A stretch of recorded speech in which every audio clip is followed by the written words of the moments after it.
We're ready to get kicked on. Whenever you're ready. Welcome.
Good morning.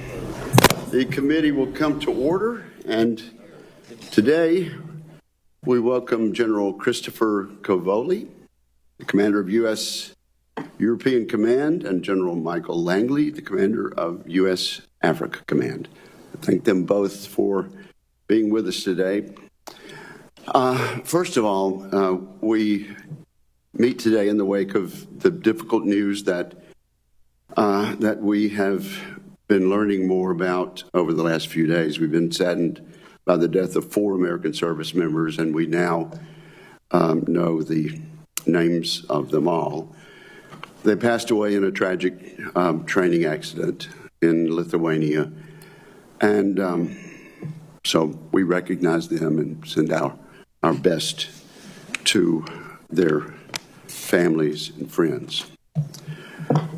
But this morning, we talk about 2 very important areas of responsibility. The European continent is now entering its 3rd year of war as Russia continues its brutal assault against Ukraine. There's no question who started this war. Despite the physical and psychological exhaustion and material constraints from the conflict, the Ukrainian military and people have heroically and successfully continued to resist Russian efforts to subjugate them. The war serves as a brutal reminder that Vladimir Putin has chosen to become an enemy of the West and to throw away Russia's future. The Department of Defense is right to label China as our pacing threat. Nonetheless, Russia and its thousands of varied nuclear weapons continue to pose an existential danger to the United States and to our allies.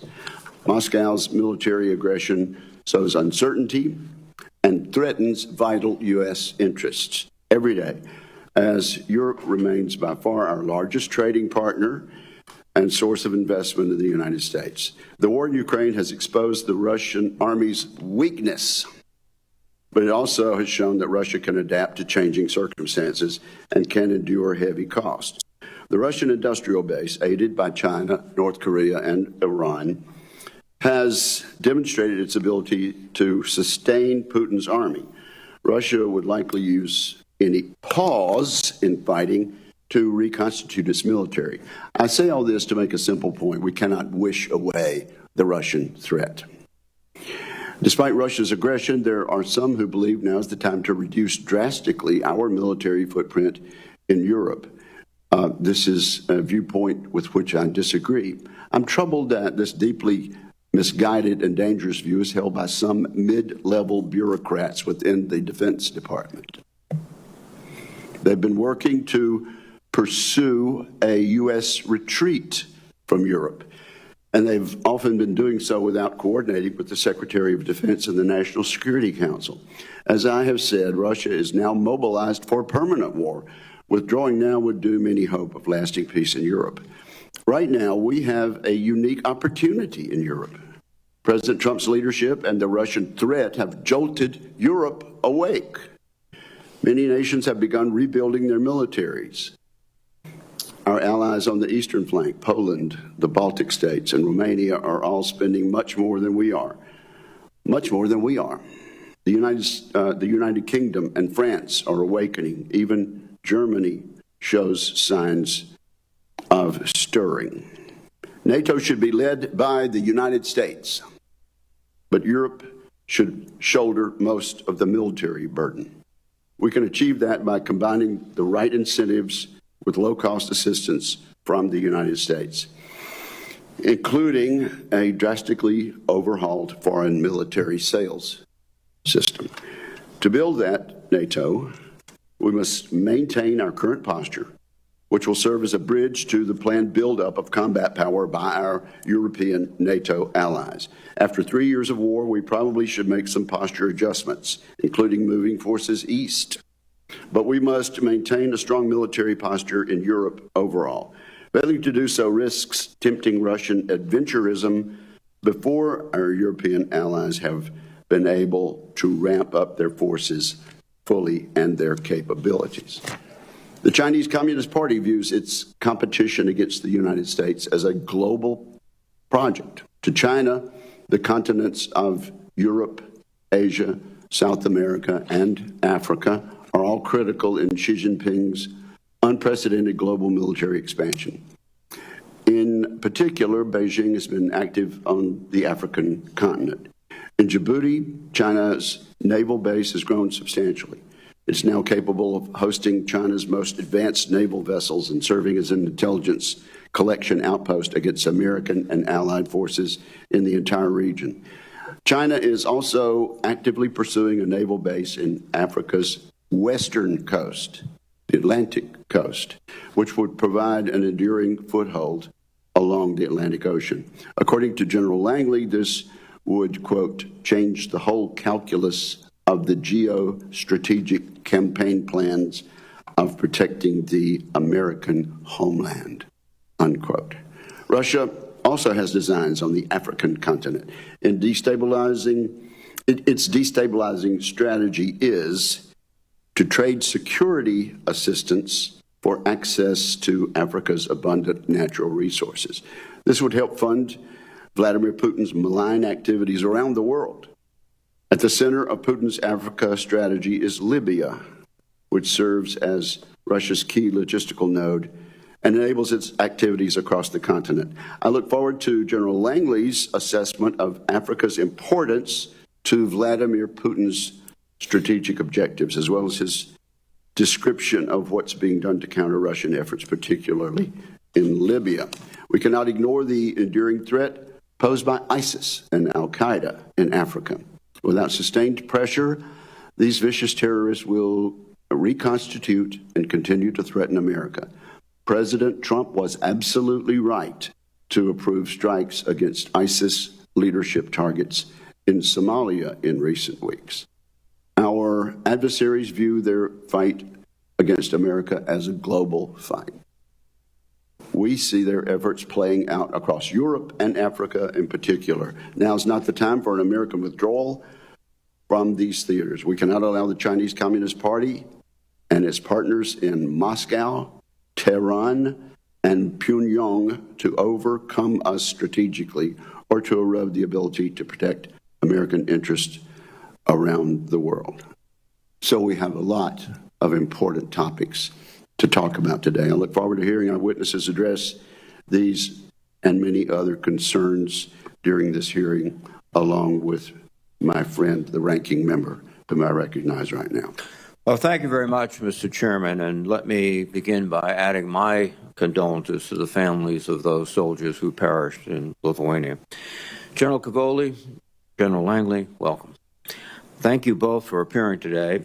I'd also like to take a moment to recognize that this will be the final hearing before the committee for each of you before your well-deserved retirements. No. Yes. For 4 decades, well, we could change that. Well, for 4 decades, you have stepped forward time after time to lead American service members, including in combat, and through historically difficult challenges. You have made the United States safer. You have made our forces in Europe and Africa stronger. On behalf of this committee, thank you for your distinguished service to our nation. Congratulations to you and your families on your pending retirements.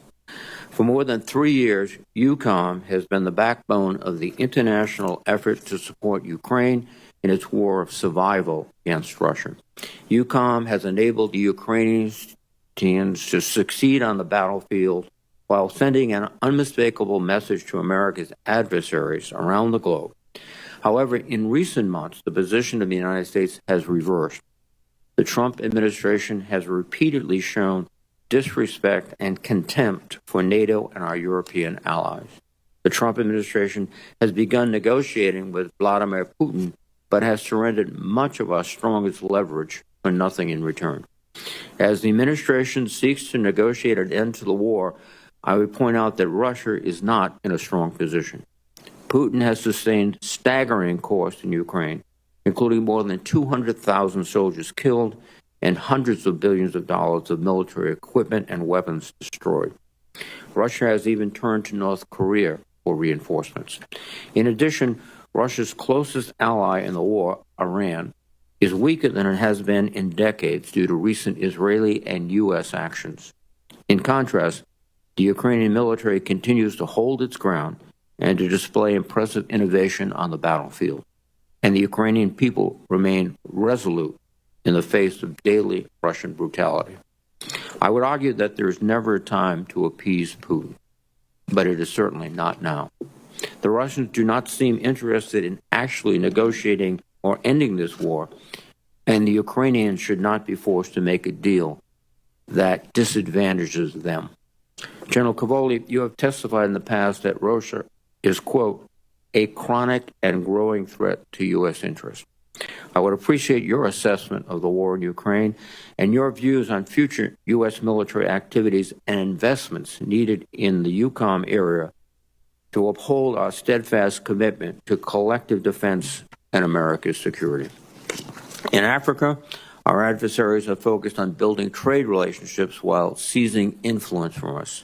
China's military ambitions on the continent are no secret, from their growing presence in Djibouti to the more than 100 seaports that have been constructed, financed, or operated by Chinese state-owned enterprises and could be used as dual use for future military contingencies. Russia has expanded its military engagement in Africa also, including by restructuring the Wagner Group's operations under an umbrella organization called Africa Corps, a historic irony of great proportions. They want to expand the reach of the Russian private military enterprise across the entire continent. Russia is also investing heavily in disinformation campaigns across the continent to spread anti-Western movements, undermine democracy, and promote Russian-backed authoritarian leaders, especially in regions like West Africa. It would seem that America's competitors recognize that to neglect Africa is to invite long-term strategic peril. General Langley, given these challenges, AFRICOM must continue to explore new methods to maintain U.S. security interests in the region. To do so, it is important that your command receives the resources it needs to maintain engagement and increase situational awareness across the continent. I would appreciate your thoughts on the wide-ranging set of challenges and what your command needs to best address these challenges. As we know, economic and political stability is essential for any partner nation anywhere in the world. For decades, we have relied upon our State Department diplomats and the U.S. Agency for International Development, or USAID, to develop deep, lasting relationships that can outlast China and Russia's economic coercion. Indeed, until recently, AFRICOM had a senior USAID officer within the command who served as the senior development advisor and reported directly to the commander. I'm deeply concerned that our soft power leadership in Europe and Africa has been badly crippled over the past several months. General Cavoli, General Langley, I would like to hear your perspectives on the critical importance of diplomacy and developmental tools to achieve our national security objectives and how our competitors have sought to capitalize on the withdrawal of USAID from your regions. Finally, I would highlight recent press reports that suggest President Trump may soon remake the entire U.S. combatant command structure, including dismantling AFRICOM and merging it under EUCOM. This would be a mistake and, I believe, a harmful decision. Gentlemen, please provide your assessment of the harm to the U.S. vital interests if we reduce our engagements in Europe and Africa and the opportunity that would provide for competitors like Russia and China. Thank you again for your service, for your leadership, for your sacrifice, and thank your families also. Thank you, Mr. Chairman. Thank you, Senator Reid. Which one of you wants to go first?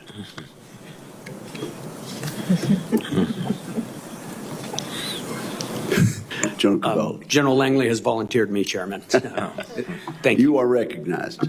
Chairman Wicker, Ranking Member Reid, distinguished members of this committee, it's an honor to be here today, along with Sergeant Major Rob Abernathy, to represent the men and women of U.S. European Command, and it's a privilege to be here sitting beside my friend, General Mike Langley. Chairman, thank you, and Ranking Member Reid, thank you for your condolences regarding our soldiers who were tragically lost. They have all been recovered.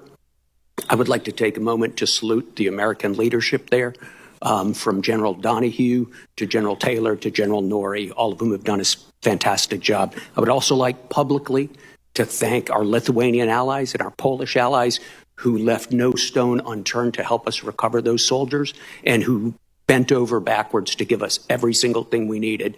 The Minister of Defense of Lithuania was on site every single day to make sure that her country was giving us what we could.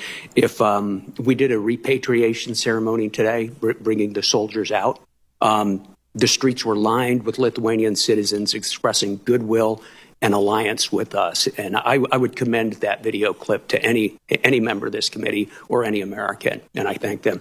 Before I begin, let me thank the committee, of course, for all your support to our service members and our mission over the years that I have served here. So we continue to face a very historic time in the European theater. Russia's war in Ukraine, now in its fourth year, has revealed Russia to be a chronic threat, and we see in the future it will be a growing threat, one that is willing to use military force to achieve its geopolitical goals and is today actively waging a campaign of destabilization across Europe and beyond. Further exacerbating this threat from Russia are the deepening partnerships among our adversaries, Iran, the Communist Chinese Party, the DPRK, and Russia itself, and these are increasingly posing a global risk. But U.S. EUCOM and the NATO alliance have arisen to the challenge. NATO deterrence has held. War has not spilled into NATO territory. With support from a broad international coalition, U.S. European Command led the charge in helping Ukraine. We established Security Assistance Group Ukraine, now commanded by Lieutenant General Curtis Buzzard. And for 38 months of this war, SAGU has delivered critical munitions, arms, and equipment from the U.S. and our allies to the Ukrainians. These efforts have been indispensable in enabling the Ukrainian armed forces, and they have empowered them to mount a courageous defense. And now NATO has taken up this task as well, establishing in record time an organization to take over much of SAGU's mission. The threat of war has also led the NATO alliance to embark upon an historic campaign to fundamentally overhaul and modernize its military capabilities. After years of underinvestment, too many years, our allies are finally optimizing the alliance for high-end war fighting. And within NATO, we now have the plans, the command and control, and increasingly the forces, and we have the focus to meet that mission. And while there's still much to do, our allies are investing at a rate we haven't seen since the end of the Cold War, a 40% increase in spending since February of 2022. And throughout this intense and challenging transformation, the presence of U.S. EUCOM forces has been essential to the alliance's modernization efforts. We've converged U.S. headquarters with NATO command structures, we've increased combined training and exercises, and we've been accelerating European modernization and readiness. Through U.S. leadership, we are laying the groundwork for European leadership, and thus for more years of peace and prosperity for the United States of America. It's a long road ahead, and a sustained vigilance and pressure will be required, but we will get there. This has been to protect vital U.S. interests. Our strengthened allies will increase our strength, and our deep relationships give us the access, the basing, and the intelligence necessary to do this. The first line of defense of our homeland begins in EUCOM, where our naval forces prevent Russian submarines from breaking out into the Atlantic. U.S. ballistic missile defense of Israel starts with EUCOM ships positioned in the Eastern Mediterranean. And it's our job in EUCOM safely to evacuate Americans from the Levant. We are America's force forward in the world. So as the chairman and the ranking member noted, ladies and gentlemen, this is my last annual testimony to you as I'm closing 38 years of service this summer. It's been really the honor of a lifetime to serve with our brilliant service members during these historic times. I continue to be inspired by their commitment to our nation's forward defense. And I thank you, the Congress, for your unwavering support to our servicemen and women, to their well-being, and to their vital mission. America is the greatest country in the world, and it is in large part because of our armed forces, which are the finest in the world. I look forward to your questions. Thank you very, very much, General. General Langley. Chairman Wicker, Ranking Member Reed, distinguished committee members, it's an honor to appear here today representing the outstanding service members, civilians, and families of the United States Africa Command. As I get closer to the end of my tenure of command, I remain in awe of the character and capabilities of the men and women willing to serve our nation. Our team of soldiers, sailors, Marines, airmen, guardians, and civilians perform valiantly, and I'm honored and proud to serve with them. Point be known, America remains in good hands. I'm proud to testify with my good friend, General Chris Cavoli, the Supreme Allied Commander in Europe and the Commander of the United States European Command. I'd like to extend my gratitude for his steadfast cooperation. As you know, EUCOM and AFRICOM share service components, and every day our teams are coordinating to solve some of our nation's toughest security issues. Also joining me today is a key member of the AFRICOM team, my command senior enlisted Sergeant Major Michael Woods, United States Marine Corps. His 32 years of experience provide me with the critical insight needed to understand the operating environment. And he shows our partners what true non-commissioned officer leadership looks like. I'm lucky to serve with him. Now, everything we do at the United States Africa Command has one overarching goal in mind: achieving peace through strength. Now, this requires three things: a clear understanding of national security threats, a robust and dependable network of like-minded allies and partners, and appropriate resourcing to match military requirements. Now, as I've said in previous testimony, Africa remains a nexus theater from which the United States cannot shift its gaze. It is home to terrorists who take advantage of conditions in Africa to grow and export their ideology. ISIS controls their global network from Somalia. It is where the Chinese Communist Party actively works to change the international rules-based order as a stepping stone to become the global hegemon. And it's where the Russian Federation seizes opportunities created by chaos and instability. Now, to protect our homeland and the United States' interests, we must deter these nations and their malign actors from their goals on the African continent. Many of our security and economic interests overlap with those of our African and European partners. Successful outcomes enabled by burden sharing are beneficial for all. And as a posture-limited theater, AFRICOM, we establish strength and work towards peace by enhancing the security capabilities of our African partners through a robust system of alliances, exercises, training events, security cooperation, and foreign military sales programs are the backbone of our military activities on the continent. Through these activities, our forces lead by example with a warrior ethos and stand by our partners and enhance trust in the United States military. So the United States Africa Command seeks to match these capabilities with the current and emerging threats to ensure the security of our forces while advancing American interests. intelligence, surveillance, and reconnaissance aircraft, crisis response forces, counter unmanned aerial system technology, and integrated air missile defense platforms are critical to accomplish our mission. Ladies and gentlemen, I welcome your advocacy in ensuring that the necessary tools are in AFRICOM's hands. Thank you for giving me the opportunity to be here today, and I look forward to your questions. Well, thank you both for your excellent testimony. We're going to try to stay strictly to the 5-minute rule in our question and answer. I probably, Senator Reid, am going to take a second round myself, but we'll stick to the 5 minutes going forward. General Cavoli, how long have you been watching Russia closely? Chairman, I began my Russia specialty in 1995 when I spent a year at the Defense Language Institute learning to speak and read and write the language, and I've paid attention to it and worked in jobs associated with it ever since. You're not only conversational, but fluent in Russian, is that correct? I have always maintained that rating.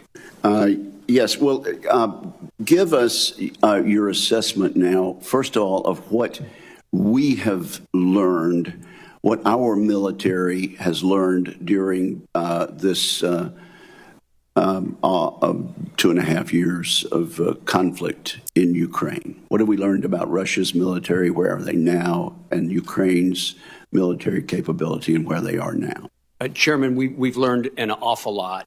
First of all, I should point out that early on in the conflict, all of the services and the Joint Force established a variety of cells and organizations deliberately to study the lessons of the conflict. And we've had everything from publications about it to seminars on it at a classified and unclassified level. And we have learned an awful lot. Some of the things that we have gained as a military are well, they're technical, they're procedural, and they're sort of large-scale operations focused.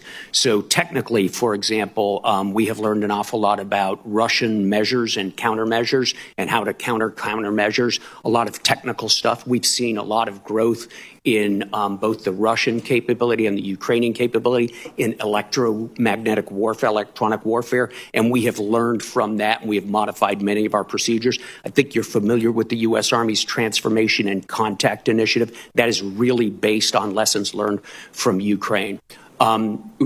As a short example, our use of drones has changed deeply across the Joint Force. Before this conflict, in the U.S. Army, for example, we had very few but large drones associated with large units. Now we're proliferating smaller drones to smaller units and having a larger number of drones in lower and lower hands. Fundamental change in the way we're doing business. There are many, many other technical and tactical lessons we've learned. At a meta level, sir, I would say some of the big lessons we've learned are about scale. The scale of this conflict is just awe-inspiring.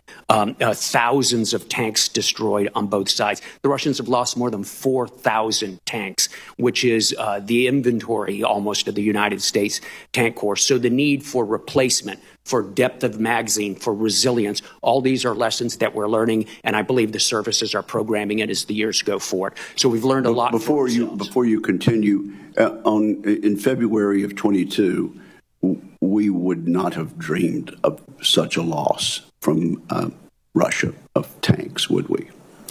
We would not have. I did not anticipate the war to go this long, and I did not anticipate Ukraine to be able to destroy so much of Russia's warfighting capability. I hope I didn't break your train of thought, so continue. No, so as we watch the Russians, we see that their level of skill in some technical areas is very high and is evolving during the course of the war, but it's mainly isolated in specific pockets. It does not appear to be generalizable across the force, and overall the quality of their force, especially their ground force, has been decreasing throughout the conflict. On the Ukrainian side, we see sort of the opposite. We see a military that started pretty much from an almost cold start. We had been helping them before the war, but not at the scale we began to after the war, and they've evolved and developed very, very quickly. So we've learned a lot about institutional adaptation from watching both sides as well. If we or our NATO allies had to face Russia ourselves in a conflict because of what we learned. Would we be exponentially better off today because of the lessons we've learned in the last 2.5 years? Oh, yes, Chairman. Thank you very much. Say a word or two in half a minute about the Russian economy. So the Russian economy has been both bolstered and distorted by this war. Specifically, the Russian government has had to turbocharge their defense sector. And in so doing, they have created a very strong inflationary pressures throughout the economy, but especially in the civil sector. They've responded to that with high interest rates to hold inflation down. The central banker, Elvira Nabiullina, has the overnight rate, the prime rate is over 21% right now. That is choking off the viability of the civil economy. So one has a huge oversized defense sector, but an anemic civil sector. And that defense sector, as you know, Chairman, is not a productive not a productive economy for the nation. It's productive for the fighting of the war, but beyond that, it has pretty much swamped things out. It appears that it will be very difficult to unwind such an imbalance, and we'll need to consider that as we go forward. Thank you, sir. We'll continue this conversation. Senator Reid. Thank you very much, Mr. Chairman, and thank you, gentlemen. General Langley, the presence of the United States on the African continent is not significantly military. In fact, we don't have any troops there at all, but we do have, until recently, a State Department and a USAID presence. Can you indicate to us how valuable that presence has been to you?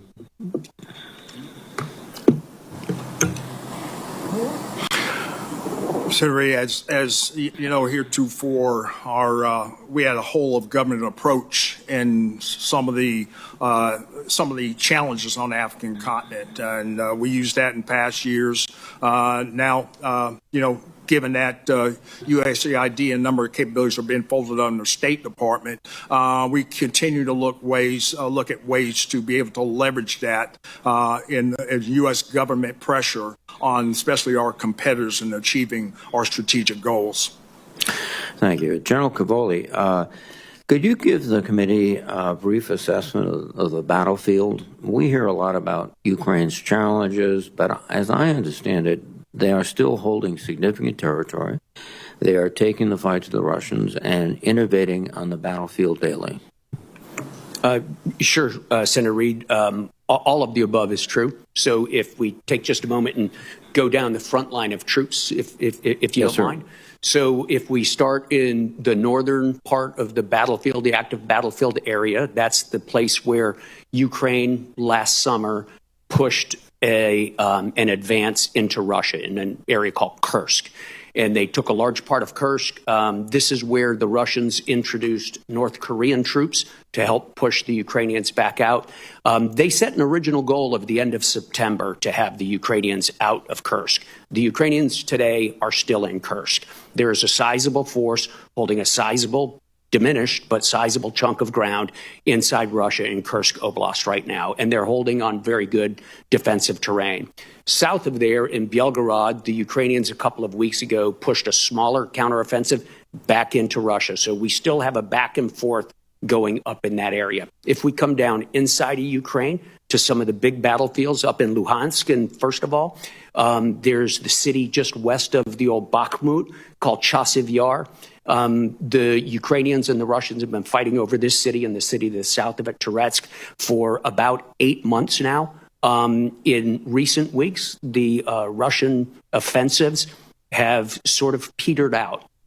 They had been decreasing in scale, moving from company size to platoon size, now basically small groups of infantrymen trying to rush forward under artillery fire, and they have failed to gain ground in the last couple of weeks. In fact, the Ukrainians have taken a little bit of ground back from them. If we come farther south from that, We get to Pokrovsk in Donetsk province, where the Russians continue to try to take Pokrovsk. They are stalled out on their axes trying to encircle it. They got pretty close, but the Ukrainians have held the Russians back. That's on the ground. The Russians seem to be suffering from a paucity of armored vehicles and a lack of manpower. The Ukrainians on their side have assumed very strong defensive positions, well dug in, and appear to have solved some of their manpower problems that were so acute last autumn. They've increased the pool of people available for mobilization. They've increased the pool of people available for voluntary recruitment, and they've done a good job squeezing people out of headquarters to the front. If we look in other domains, both sides are relying on long-range attack. The Russians largely with cruise missiles and glide bombs, and the Ukrainians are relying mainly on one-way attack drones, as well as some indigenously produced cruise missile systems, one in particular that I've got in mind that we could talk about in closed session, sir. I hope that helped. It does, sir. If the administration withholds war material, spare parts, and particularly intelligence advice, what would be the effect on the Ukrainian forces?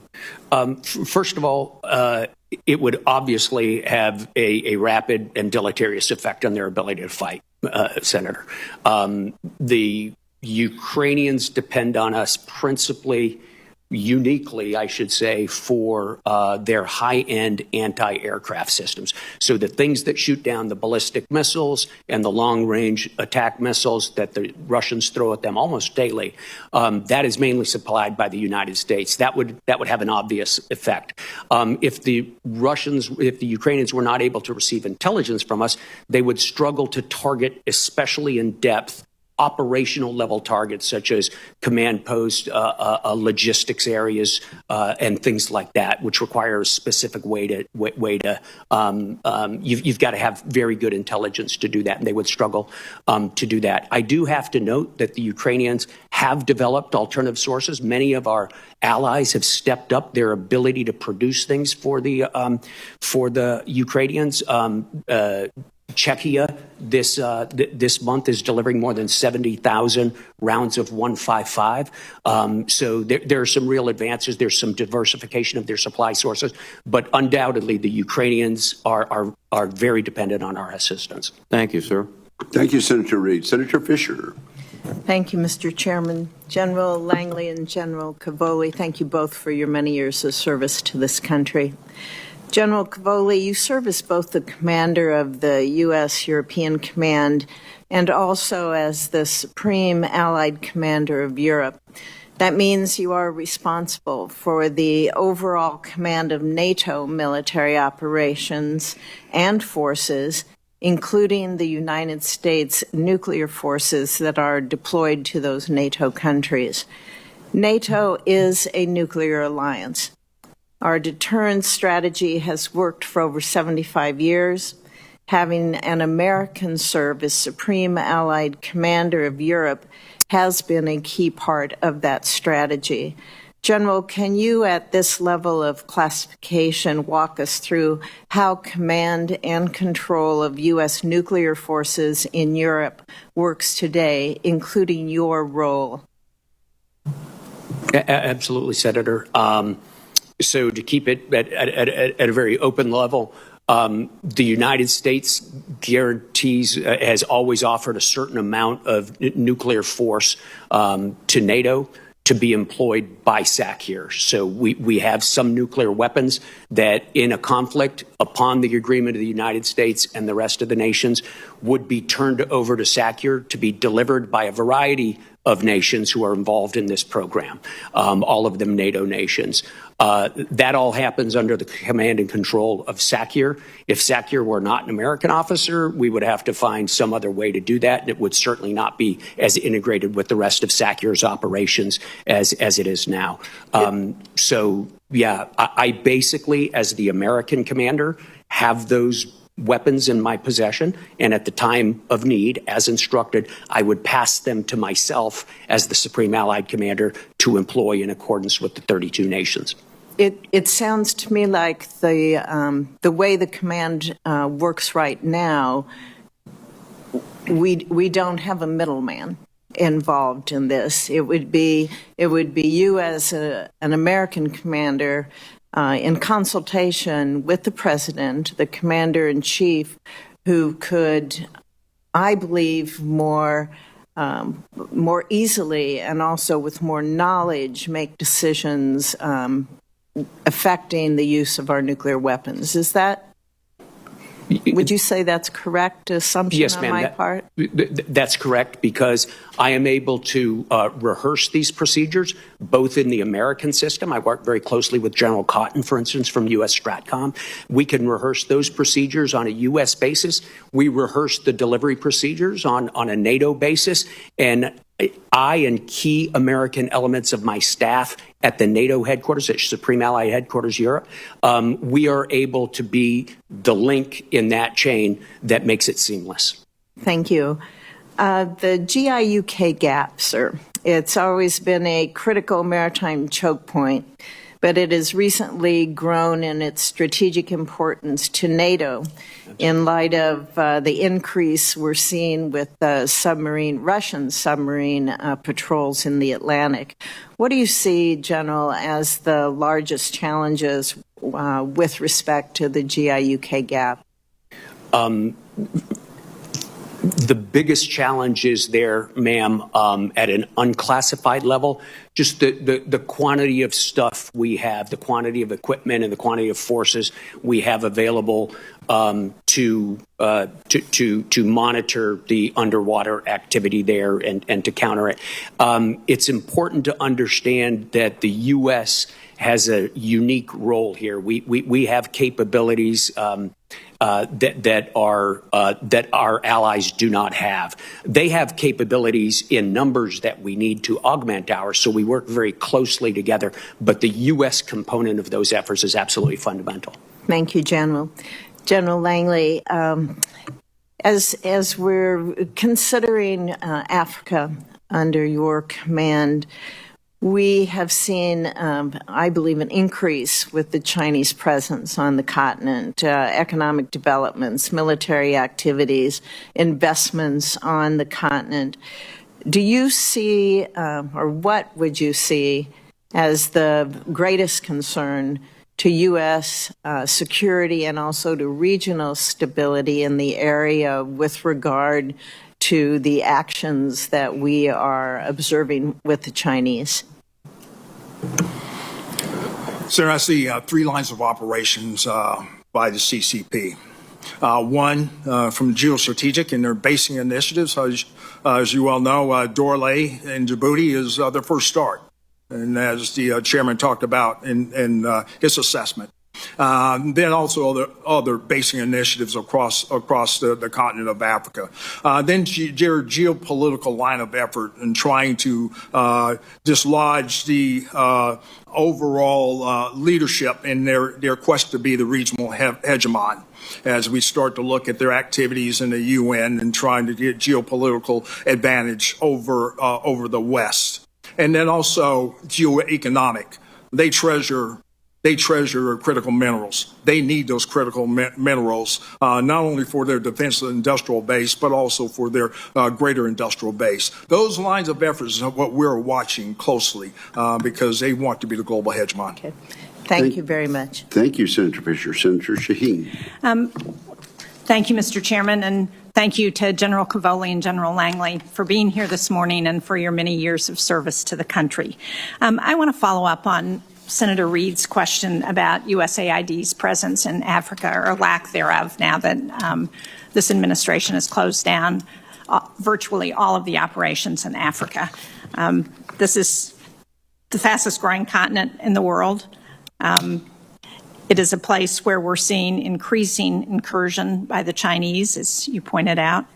So as we have withdrawn our presence from countries in Africa, are you seeing additional Chinese presence come in to take over some of those services and programs that the United States has been providing? For example, in Rwanda, we had a program to help with children, women and children, and the challenges of childbirth. My understanding is that now that we have left that program, that the Chinese have come in to take it over.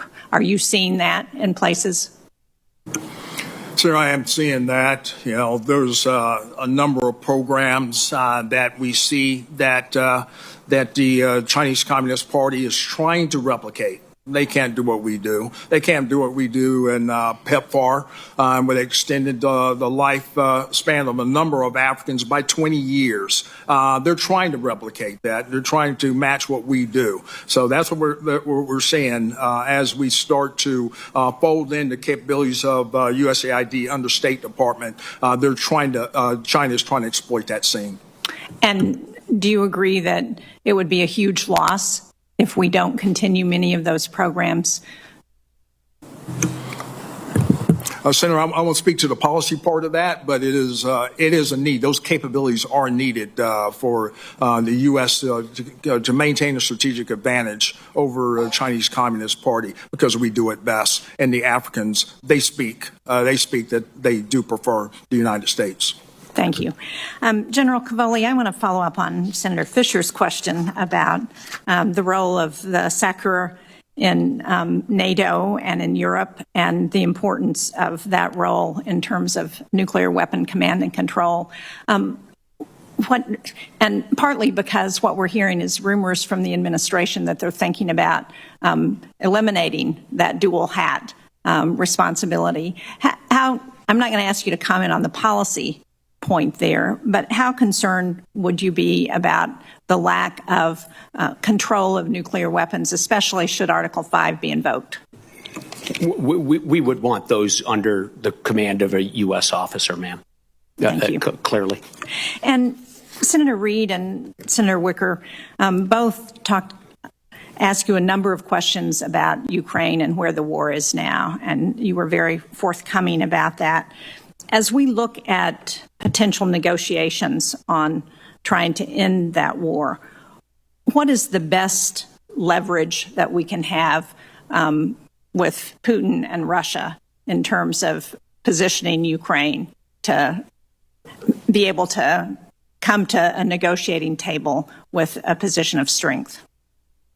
Senator, I'd hate to try to insert myself into the negotiation process, which I'm not a part of, but I do think. Right, I'm really asking for your military.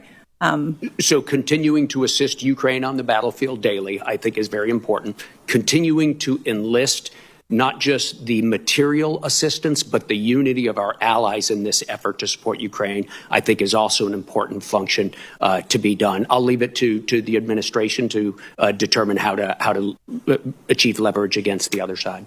Thank you. And as we talked briefly on the way in about the situation in the Western Balkans, and particularly in Serbia and in Bosnia-Herzegovina, while Mr. Dodik has left the Republic of Srpska for the time being and is in Russia. Can you speak to the ability of the EUFOR mission there to be able to take over should there be any outbreak of violence? And then also, if you could address KFOR and Kosovo and Serbia as well. Sure, Senator. So with regard to Bosnia, yeah, good and bad that Mr. Dodik has left the scene for a little bit. We're working through that day by day. As you know, the Operation Althea, the EU mission, the one step above commander of that is, for the EU, is my vice chief of staff, a French 3-star named Hubert Cottereau. So we talk about, his office is about 10 feet from mine. We talk about this every single week. We feel comfortable with the level of forces they have available now. I'm grateful to France especially for responding quickly with unpreviously committed forces to help. Last summer, they sent the Charles de Gaulle and 2 parachute battalions to show force in the area. So I think we're in a pretty good place there. I think Hubert and the EU know the various ways things could spiral up there, and we can handle that. From the U.S. EUCOM side, I do meter in and out training forces, our forces to train, who, while not operational, certainly have a stabilizing effect as they go in and out. Kosovo, as you know, KFOR remains on the ground, 4,300 soldiers on the ground right now, of whom less than 600 are American. That is a place where our Italian and allies have really been carrying a lot of the weight. We have had reserve forces deployed in there to handle the elevated tensions for about a year now. We're expanding the size of the permanent force in order to relieve those forces, those reserve forces, and I believe we'll come to agreement on that very quickly and get that source. The key nations really involved there are Italy, Turkey, the United Kingdom, and Hungary, who have been extremely responsive with their reserve forces.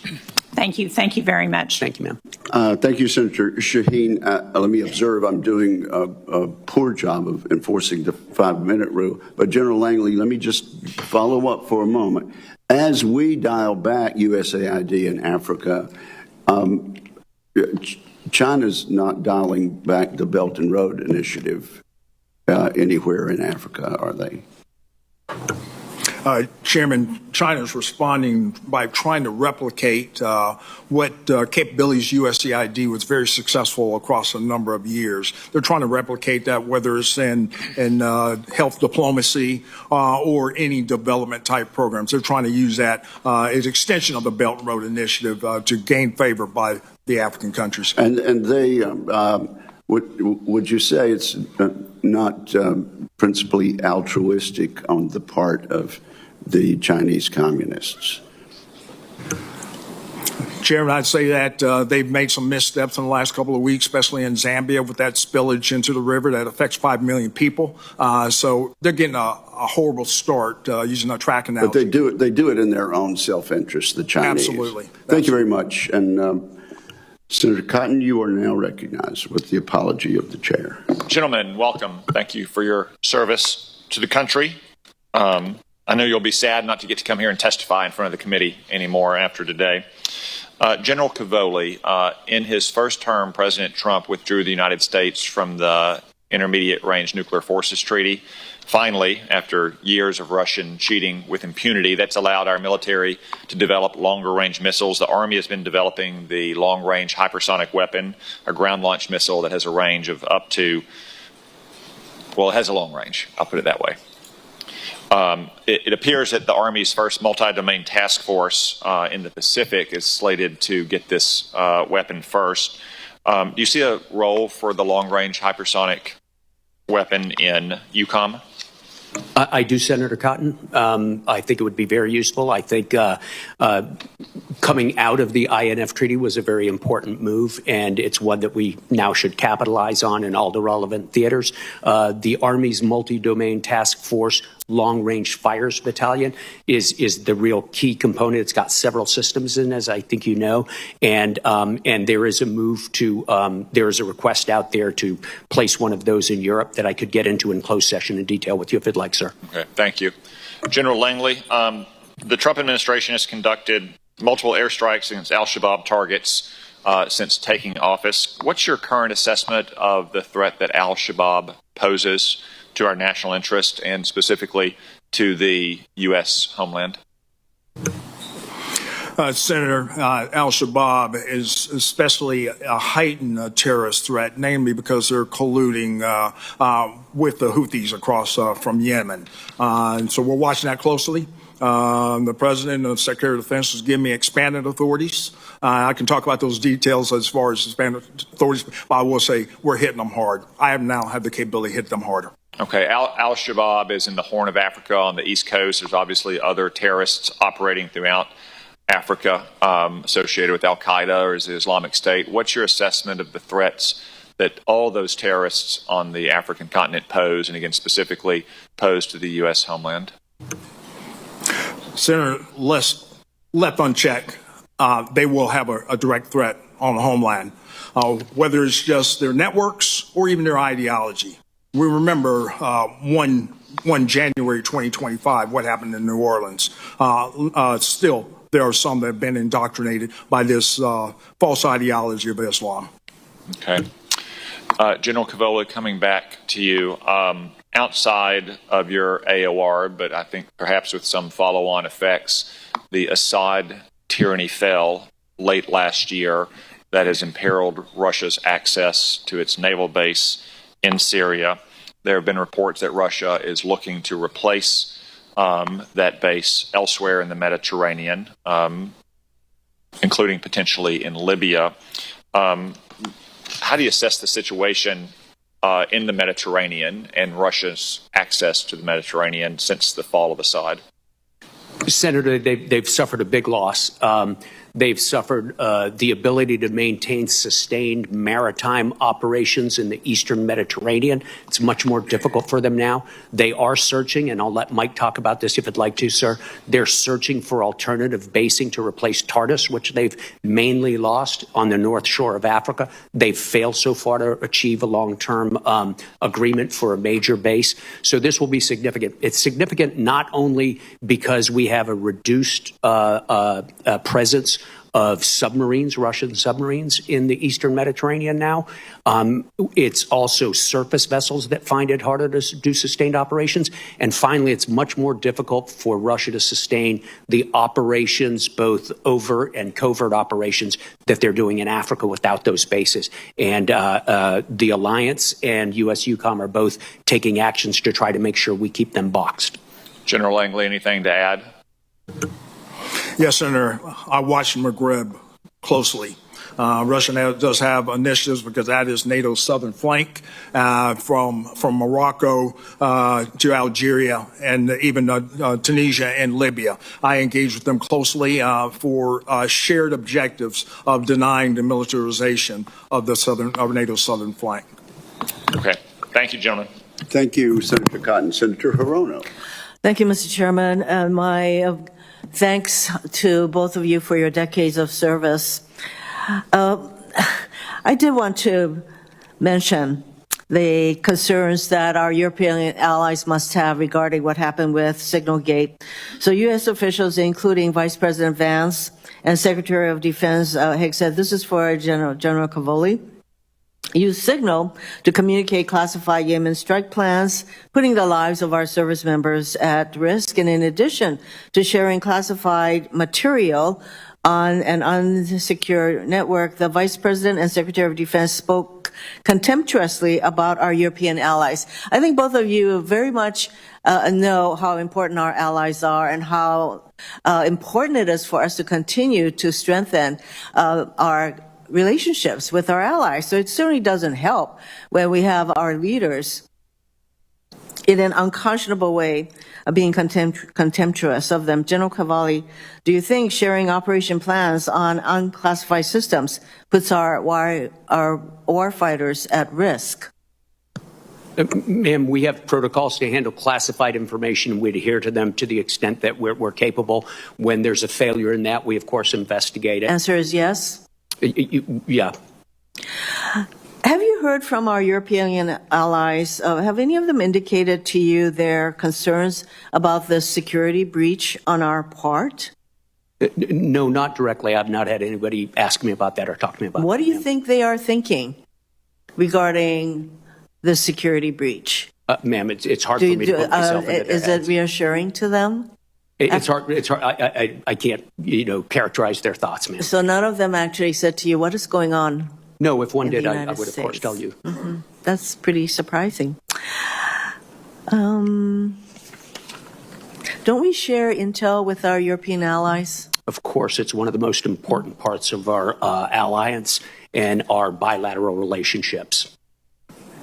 Do you think that the security breach that occurred with Signalgate is reassuring to our allies in terms of their willingness to share security information with us? Senator, again, it's hard for me to characterize as somebody else's thoughts, but I have not had anybody pull back any of our intelligence sharing agreements, ma'am.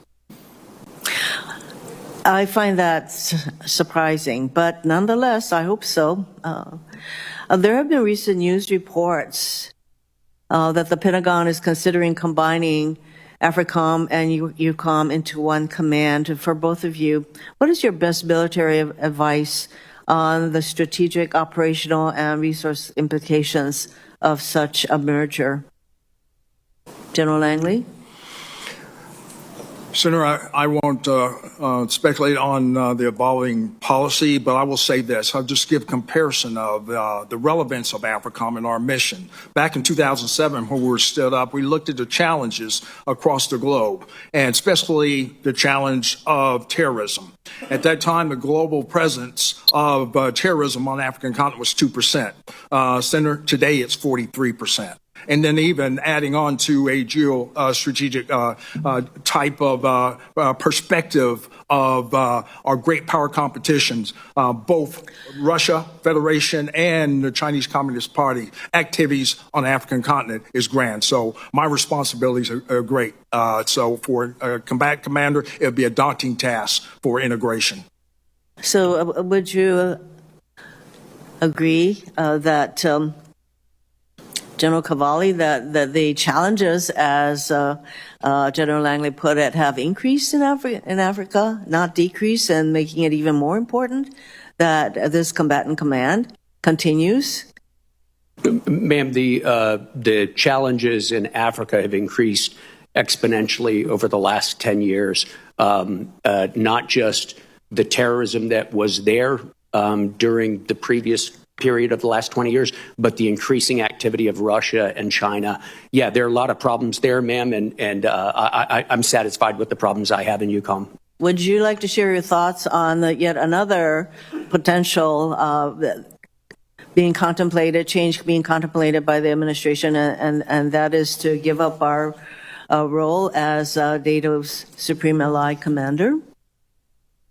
Yes, ma'am. I think that would bring some challenges in terms of nuclear command and control. It would put us in a position where in an Article 5 situation, we could have, for the first time since the First World War, large numbers of American troops under non-U.S. command. So I think those are things that would have to be considered carefully. Giving up this command, in fact, could really endanger our national security. That's what I hear you saying. Thank you, Mr. Chairman. Thank you, Senator Hirono. Senator Rounds. Thank you, Mr. Chairman. Let me begin by just thanking both of you for your service to our country and your families. We sometimes forget about the sacrifice they make when you are away, and we most certainly appreciate all of that. And once again, we appreciate what you have done and continue to do for this country. General Cavalli, our missile defense systems protect not just the U.S. homeland, but our deployed forces overseas, for example, in Europe and in the Middle East. Does EUCOM make use of any of the systems which require the use of the 3.1 to 3.45 gigahertz band of the spectrum to fully operate? And I'm just curious. This is something that I've asked every four-star uniformed officer as they've come before us, because there has been an attempt most recently to take away the exclusive use by the Department of Defense for the use of that part of the spectrum and literally to sell it for commercial purposes. Huge amounts of activity with regard to some of the best physics in the world for radar and so forth are found in there.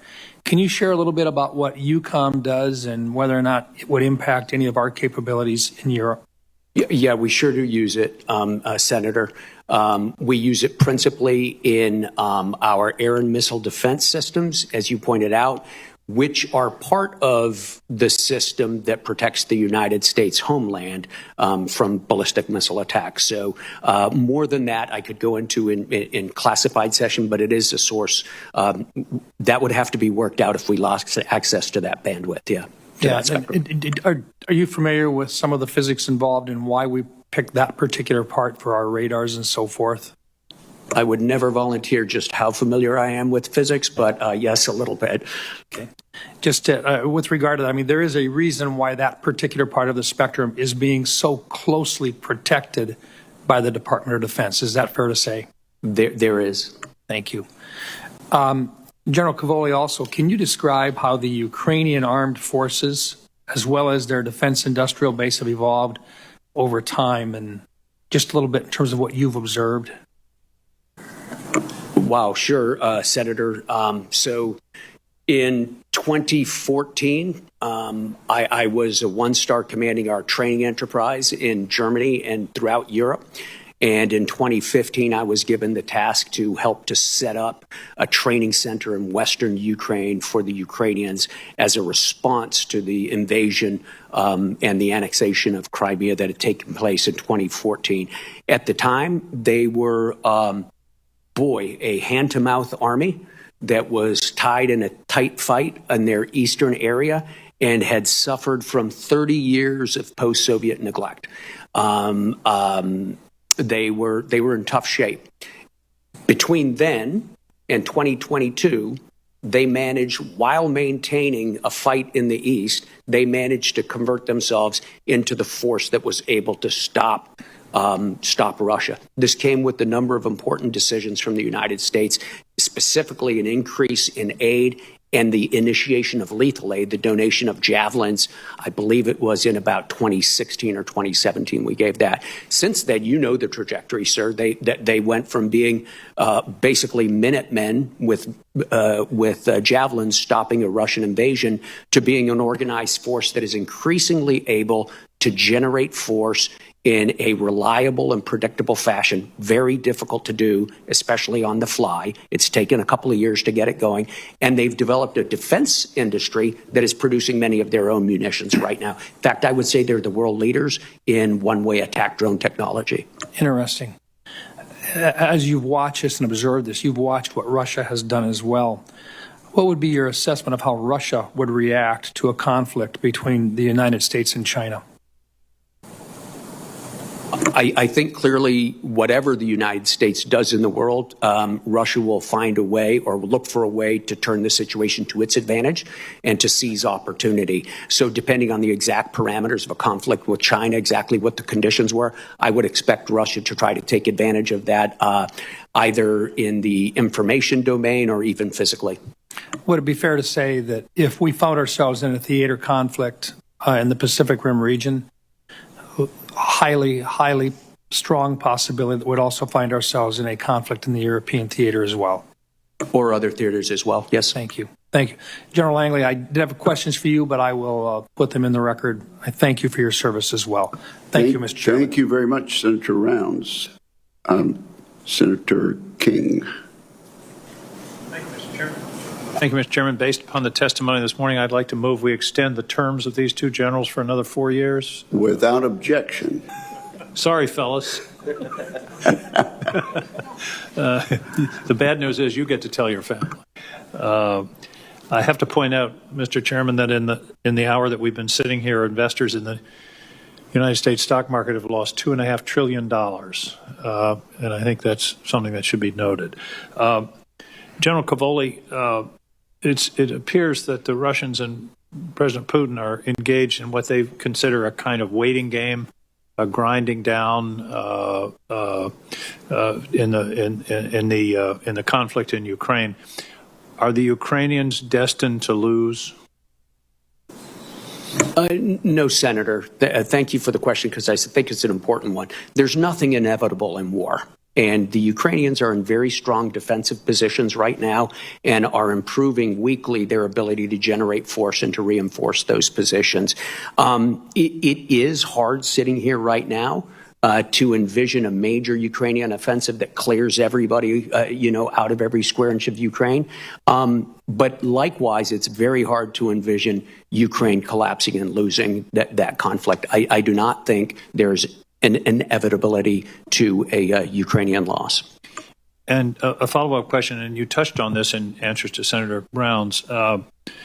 Describe the Ukrainians' evolution of their force over the course of this conflict. My sense is they've really gone, as I think you mentioned, Minutemen with a rifle to a really serious modern military force. Yeah, absolutely, Senator. So in the beginning, they had a certain number of organized brigades in the east. But what really kicked in was sort of volunteers who spontaneously came in, organized under officer leadership. General Syrskyi north of Kiev was key in stopping that advance toward Hostomel and then back out, pushing the Russians out of Bucha. They evolved from that They consolidated that into Soviet-style brigades, which they were used to, with Soviet equipment. And then coming through late 22 and 23, we could see that equipment, and especially their artillery ammunition of a Soviet caliber, was going to be exhausted.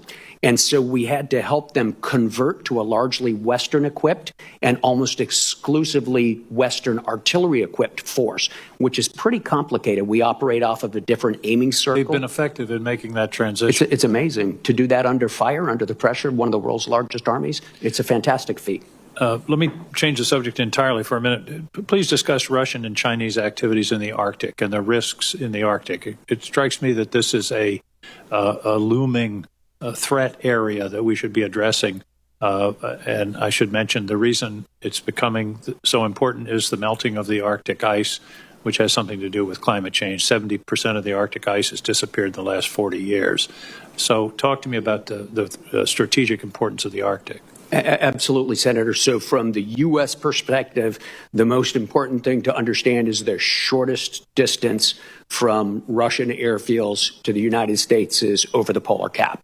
And they are building up those airfields, are they not? They are. They were before the war at a fast pace. It's slowed down a little bit during the war, but they're still opening airfields and repairing existing ones. The other thing that comes out of the Arctic, sir, the Northern Fleet in Murmansk comes up, sails down through the GI-UK gap and breaks out, or tries to break out into the Atlantic, from which they can hold key U.S. targets at risk with sub-launch cruise missiles, among other weapons. So we should be paying particular attention to the Arctic as a new domain, if you will, of potential conflict. And I think we are. The U.S. Northern Command, so General Guillot, has the primary U.S. responsibility for it. But of course, Strategic Command also has activities up there. EUCOM has activities up there because so much of the Arctic is in my AOR. And NATO, of course, almost all of the nations in the Arctic Council are NATO nations. The only one that's not is Russia. So we've recently been sponsoring tabletop exercises to make sure we understand the details of command and control and coordination of operations there. Thank you. General Langley, I'm out of time, but I'm very concerned about the rise of ISIS in the Sahel. That is a serious issue that we need to attend to, that we're talking about great power competition, China, Russia. We can't forget about terrorism. Is that correct? Senator, that's correct. And the rise of ISIS by numbers in the Sahel, more focused on the ISIS elements in Somalia because of their networks. In the Sahel, they're growing in number, but not so much in capability. But we are still engaged, especially in coastal West Africa, of like-minded countries to deter that from the outside in. Thank you. Thank you for that yes or no question. Yeah, exactly. Senator King. Senator Ernst. Yes, thank you, Mr. Chair. And first, I want to express my condolences as well to the families of the four fallen, and as they begin their dignified transfer process, our hearts are with those their family members, as well as the entire Third ID family. So, General Cavoli, thank you for your respects to those family members. Let's just start and talk a little bit about leadership, because it has been brought up many times over. The situation that I believe is being contemplated between SACEUR and European Command. And you have expressed that you believe it is important to have American leadership in those positions. Is that true, General Cavoli? Ma'am, that, of course, would be a policy decision. I merely laid out the advantages and disadvantages of it from a military perspective. Thank you. From a military perspective, problematic. Thank you. I do believe it is important, and I'll paraphrase a little bit, but the Army definition of a leader is someone who inspires others to follow towards a common goal or objective for the good of the unit or the organization. And I would say, again, this is just me speaking, Senator Ernst, but I do think it is very important that America remains engaged on the world stage and that we exhibit that type of leadership in order to secure our own national defense. Would you also believe that, General Cavoli? I do agree with that, and I see it every day that our allies crave our leadership and are stronger with it, and they're stronger for us. Thank you. And General Langley, I shared a quote with you yesterday. It is, an American soldier is a hero standing still. And I looked it up. It is General Patton that gave us that quote. Can you talk, because you mentioned something about the convening, really the convening ability of our United States military. Can you speak to that, please? Yes, Senator. You know, as the Chinese Communist Party and even the Russian Federation are trying to encroach upon what we do as far as influence and cooperation with our African partners, they pale in comparison. You know, as evidenced by what we do in our conferences that we hold, or moreover, the exercises we have, whether it's Obigami Express. All those countries, a number of countries in the 40 plus, are always wanting to be part of it. Same thing as far as our Express series, and we get our maritime members because of the illicit activities that China is doing in IUU fishing. All those qualities and shared objectives gives us a convening power and influence on the African continent. There's no better type partner that the Africans can have in the United States. No, thank you for that. And I remember a story that was shared with me a number of years ago by a special operator that was in charge of a small tactical unit. And they were brought into that situation because there were many warring factions in this particular area. The French were there, a few other nations were there as well, but none of them could get along, and they couldn't come together in a cohesive, collaborative engagement. It took the Americans coming into that situation and providing leadership and guidance. And when that happened, all of those different factions were able to come together. So talking about Americans being a convening authority, I think is exceptional. It is true.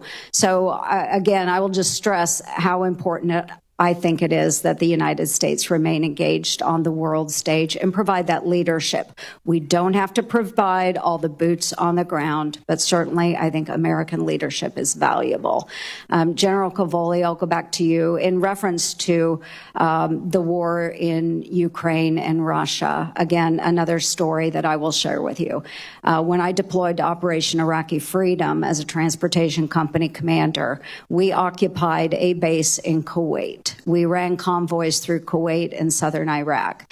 On this subcamp in Kuwait, half was occupied by Americans. Can you imagine who would occupy the other half of that camp? You don't have to know this. The other half of the camp was occupied by Ukrainian soldiers. Why were the Ukrainians there? They were not part of NATO, correct? Can you guess why they were there?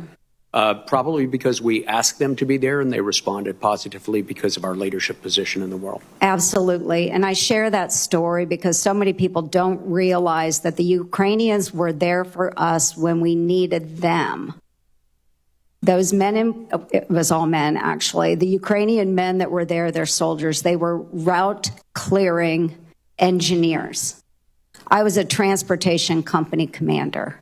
I am very grateful that the Ukrainians were there for us. I can't imagine how many American lives might have been saved by those Ukrainian soldiers. So again, I apologize for going over, but I just wanted to stress that we do not operate in a vacuum. No matter where we are, our country is safer because we exhibit leadership and we have the convening power to bring many nations together. And I thank you, gentlemen, for all that you do for our great nation in so many different ways. God bless you both. Thank you, Mr. Chair. And thank you very much, Senator Ernst. Senator Kelly. Thank you, Mr. Chairman. I'd like to associate myself with Senator Ernst's remarks and echo them when I was in Ukraine just a few weeks ago. One of the messages I heard from their head of intelligence, General Budanov, and others, is if we stick with them, they will stick with us. Wherever we need them to be, they will be there.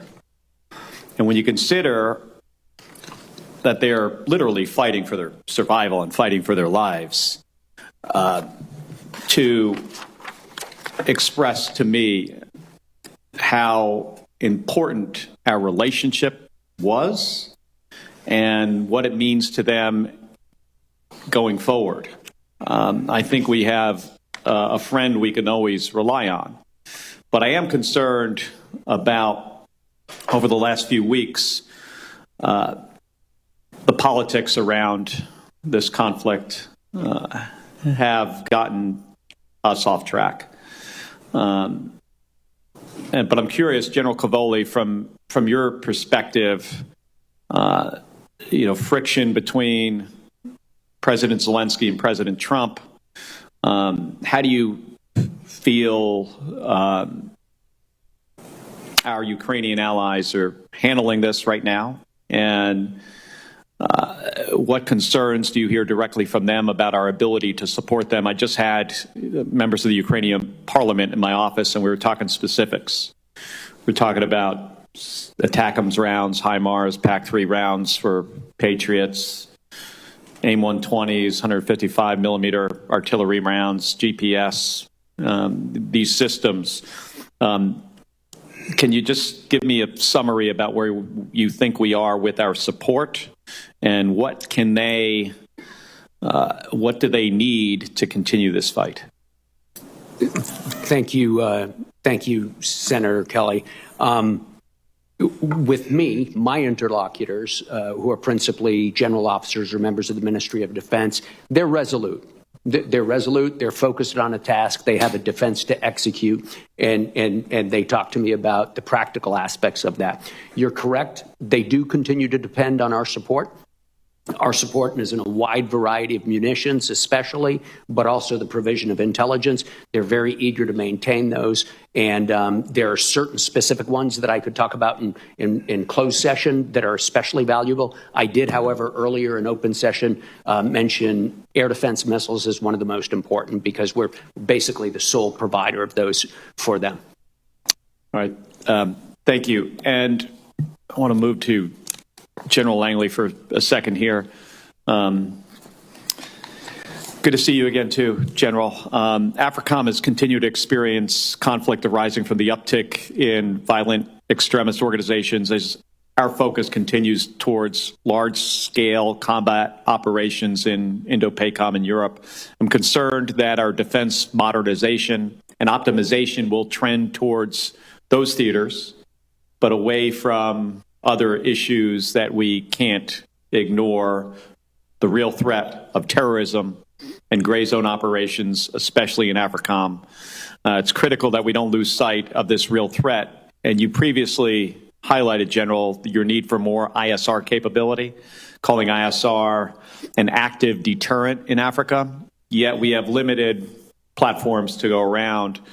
SOCOM has begun purchasing the OA-1K Skyraider aircraft, which I think could fill a requirement that you seem to have. Can you talk a little bit about the importance of an armed ISR platform like the OA-1K, especially one with a dual-use capability that could fill the close air support gap?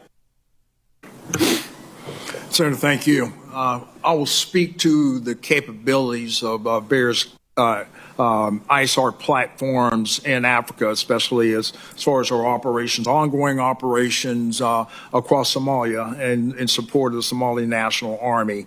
So I'll just speak to the capabilities of the need for ISR, that armed ISR across makes sense and do responsible type targeting across the region. That's all too important. So I'll speak to the capabilities that every combatant commander needs more ISR in support of our operations. And do you feel the OA-1K could fill a gap that you have in AFRICOM? Sir, I'll take any additional ISR and any enhanced technologies that would add to the credibility and our lethality of our forces. All right. Thank you. Thank you, Mr. Chairman. Thank you, Senator Kelly. There's a vote going on, and we actually have a series of 3 votes. The hearing will continue, and I'll pass the gavel to various members, but the hearing will not recess for the votes. Senator Scott, you're recognized. Thank you, Chairman.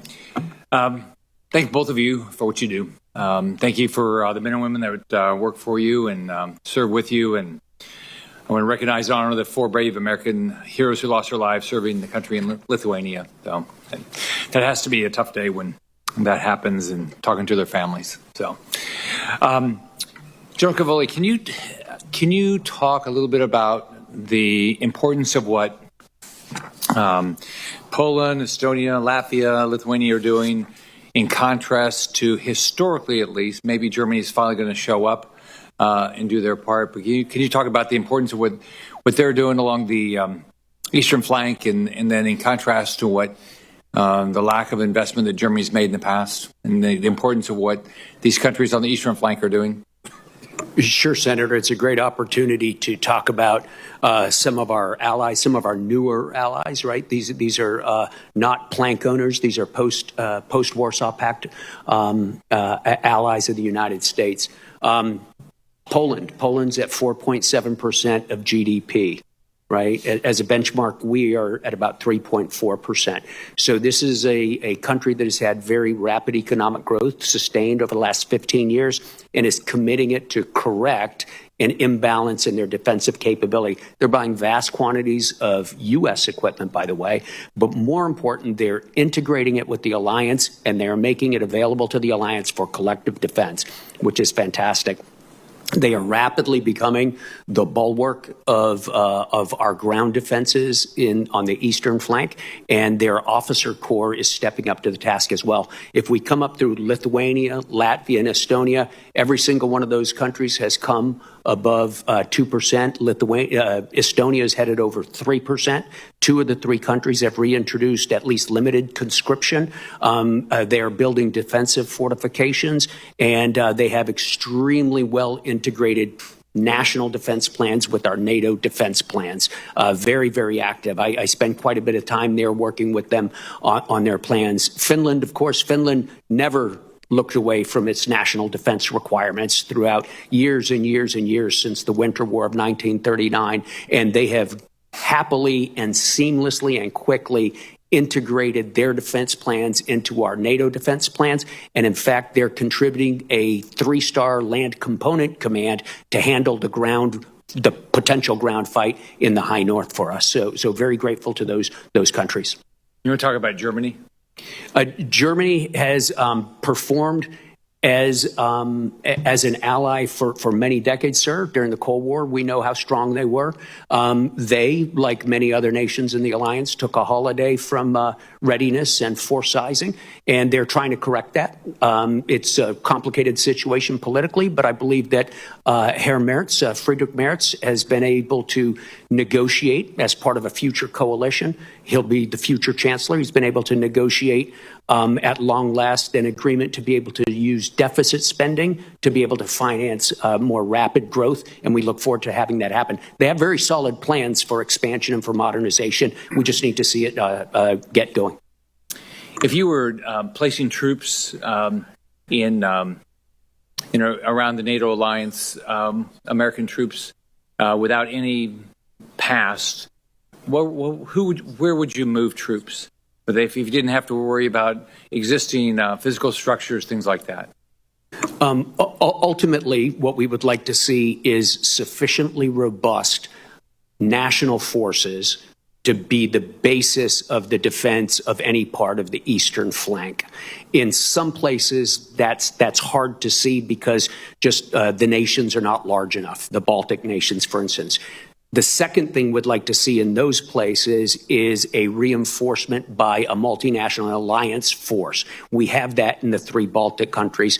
We would like to use U.S. forces to be able to deploy rapidly from on the continent responsively to the point of need. One of the differences between the Cold War and now is we were very sure where the battlefield would be during the Cold War. Now we have, 2,300 kilometers of expanse.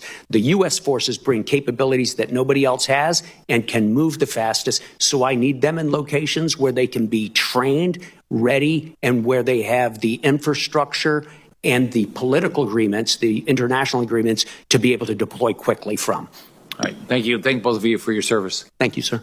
Thank you, Senator Scott. Senator Tuberville. Good morning. Thank you, gentlemen, for your service and good luck after retirement, but you're not done yet. General Langley, AFRICOM has historically suffered from shortfalls in manpower and ISR and security and all those things. Sounds like from your testimony that Africa is in trouble. 40% rise in terrorism. What's your most pressing need that you can tell us for what we can help you with? Senator, thanks for that question.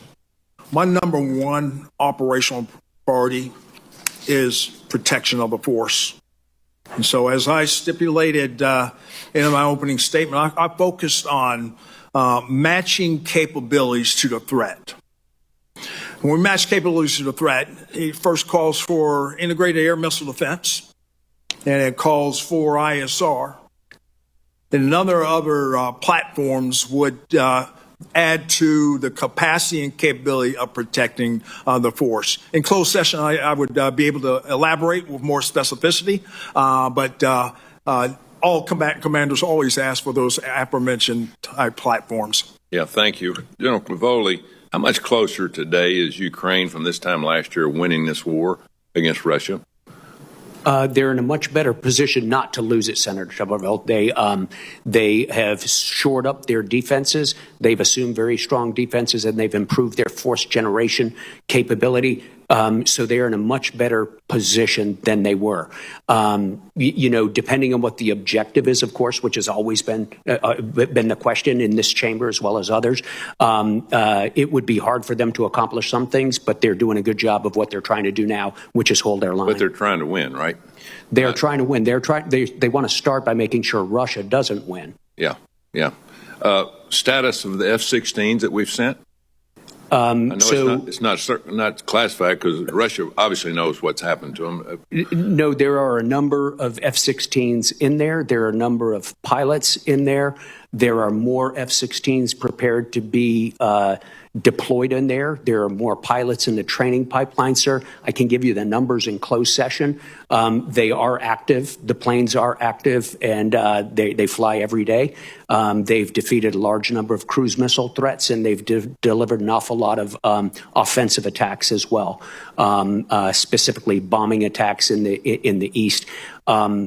None of the F-16s has been from the U.S., though. They've mainly been from Northern European countries, Netherlands, Denmark. Status for Patriot systems that we've had there for several years? Yep, they are up and running, sir. I can tell you exactly in closed session, but that has been, in my mind, a success story.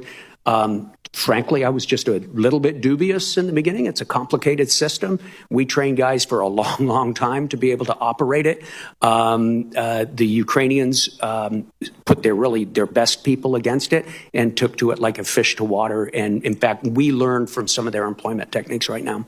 How effective have the long-range missiles that we've allowed Ukrainians to shoot into Russia? How effective has that been? Very.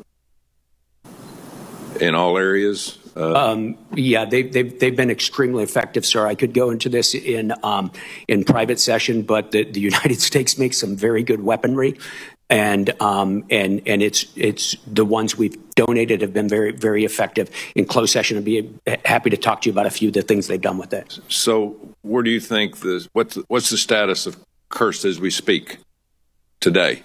After they've gone in, and obviously there's been a lot of battles, a lot of people killed, a lot of prisoners taken. Where does that stand? There is a Ukrainian force that is holding on inside Kursk Oblast, inside Russia. They've got quite a bit of terrain. I'd give it to you in closed session, sir, and how many troops, but they've got a sizable force there, and they maintain a well-defended piece of terrain there. They've also augmented it with some terrain they recently captured just a few kilometers in Belgorod, just south of there. So they gave up some, now they're taking it back? Is that what you're saying? That's correct. They've taken a little back farther south. Yeah. Thank you. Thank you for your service, gentlemen. Thank you. Thank you, Senator Tuberville. General Cavoli, the Russians are nowhere near capable of making a big push right now, are they?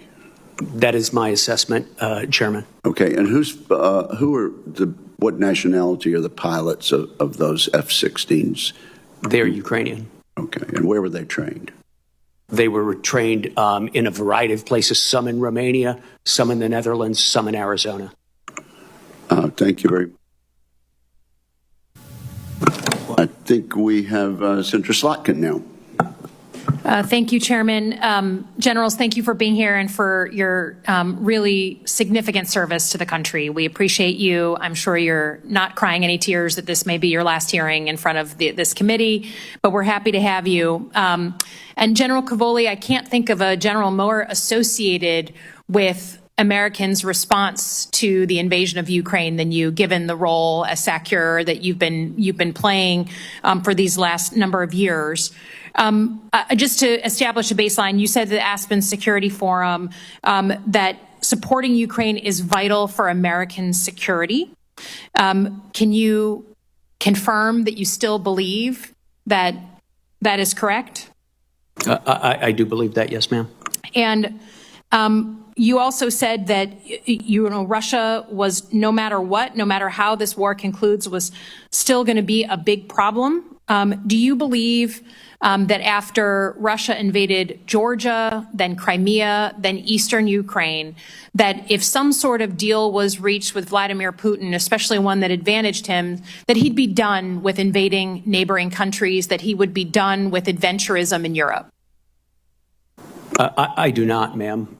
My professional assessment, based on years of study, is that this is part of a broader pattern in Russian history and certainly in current Russian activity. How the U.S. oriented against that is not my call, of course, but that is my assessment of their threat. Based on your experience on the ground and having to negotiate, again, military to military with the Russians and others, do you believe that the Russians are a trustworthy negotiating partner? I believe they are. I believe they are a very deliberate negotiating partner. I believe they are very strategic in their negotiations, even over small tactical things that I've been involved in over the years. And I believe they're highly proficient at it, and they will always chase their interests. Mm-hmm. Can we talk about how the relationship between Russia and China has evolved over the course of this war? Is it safe to say that since the war in Ukraine, Russia has become the biggest provider to China of military technology and equipment? They have certainly increased the amount they provide. I'm not a China expert, so I'm not sure who exactly the biggest is. And in closed session, we can talk a little bit about what exactly they've been providing. One of the things in reverse, though, Senator, frequently I get asked, what sort of support is China providing Russia? And I think one of the most pernicious types of support they provide is moral support to Russia, because it justifies the violation of another country's sovereignty, which I think is highly problematic were it to become widespread. Yeah. I mean, just in open source, we can find that Moscow is helping Beijing develop submarine, aeronautic, and missile technologies in exchange for China's, as you say, moral support for Russia's war, maybe other things beyond moral support. And even though this administration has had very little to say about China's military role and about this partnership as they try and negotiate with Russia, and despite the Pentagon's new national defense strategy, which says that they're focused on China, we really don't see a lot of visibility on this pernicious topic, which is an alliance stronger than ever, or a relationship at least stronger than ever between China and Russia. Is Russia helping China develop military capabilities that could impact the United States? Again, in closed session, we could talk about it, but they're certainly cooperating, not for the benefit of the United States. Right. But I mean, China, they can have other interests in other countries, but I think we are a primary focus for the Chinese military. I don't think that's a classified statement in any way. Do you believe that the Chinese are watching what we do in Europe, in Ukraine, and with Russia, and learning lessons that they may use when it comes to potentially taking over Taiwan? They are. Do you believe, what are the lessons then that you think they're learning from this, watching us in this conflict, as we now quickly move to negotiate with Putin, put a lot of trust in him and the person that invaded a democracy? Do you think it makes them more likely or less likely to go ahead and try and take Taiwan? Ma'am, I think they're learning lessons at every echelon, one of them being the policy-making and decision-making echelon. I'll leave that to others to comment on. But at the military level, operationally and tactically, they're studying the conflict very, very hard in ways that we know they would apply to their to any potential conflict in Taiwan. Again, thank you for your service, your long service, both of you, and I yield back to whoever is acting as chairman. Okay, there we go. I recognize myself for 5 minutes. Germany is the biggest economy in Europe, twice the GDP of Russia. But it's also been the biggest free rider in NATO for decades. They've finally reached 2% of GDP on defense by some metrics, but they're still not a very capable force. Germany promised in 2023 to deploy an armored brigade to Lithuania, and that brigade isn't going to be fully operational until 2027. It takes the nation that once fielded hundreds of divisions 4 years to move a single brigade just a few hundred miles away from Germany. General Cavoli, the Europeans are finally starting to spend more on their defense, but how long is it going to take before their spending turns into real capability? Thanks, Senator. This is a very important question because we have been waiting a long time to get the levels of defense spending we're starting to see. Now there's got to be something to buy. So we have a lot of countries, 23 nations, budgeting over 2% this year, several going over 3%. I believe the number 6 are over 3% this year. Now it's a matter of converting it into hardware and organizations. And our industrial base, both in Russia and on this side of the Atlantic, is struggling to produce the relevant equipment and the quantities needed. So basically, there's more money available than stuff right now, sir. I think Why? Well, our defense industrial bases on both sides of the Atlantic consolidated and atrophied under lack of orders. And then there are some bureaucratic problems in governments in terms of acquiring stuff so that it goes slowly. But I think this question of the elasticity of our defense industrial base, again, on both sides of the Atlantic, is one of the great strategic questions of the next 10, 15 years. Got it. The German defense minister last year said that Germany needed to move towards spending 3% of its GDP or more on defense. Do you think the Germans are serious about spending that much on their military? Yeah, I think they are, Senator. And the reason I say that is because Friedrich Merz was just elected as the next chancellor in Germany. And very rapidly, he, sort of outlined the next coalition that he's going to be leading. And they came to an agreement to do a massive increase in defense spending, far beyond the 100 billion euros they talked about a couple of years ago.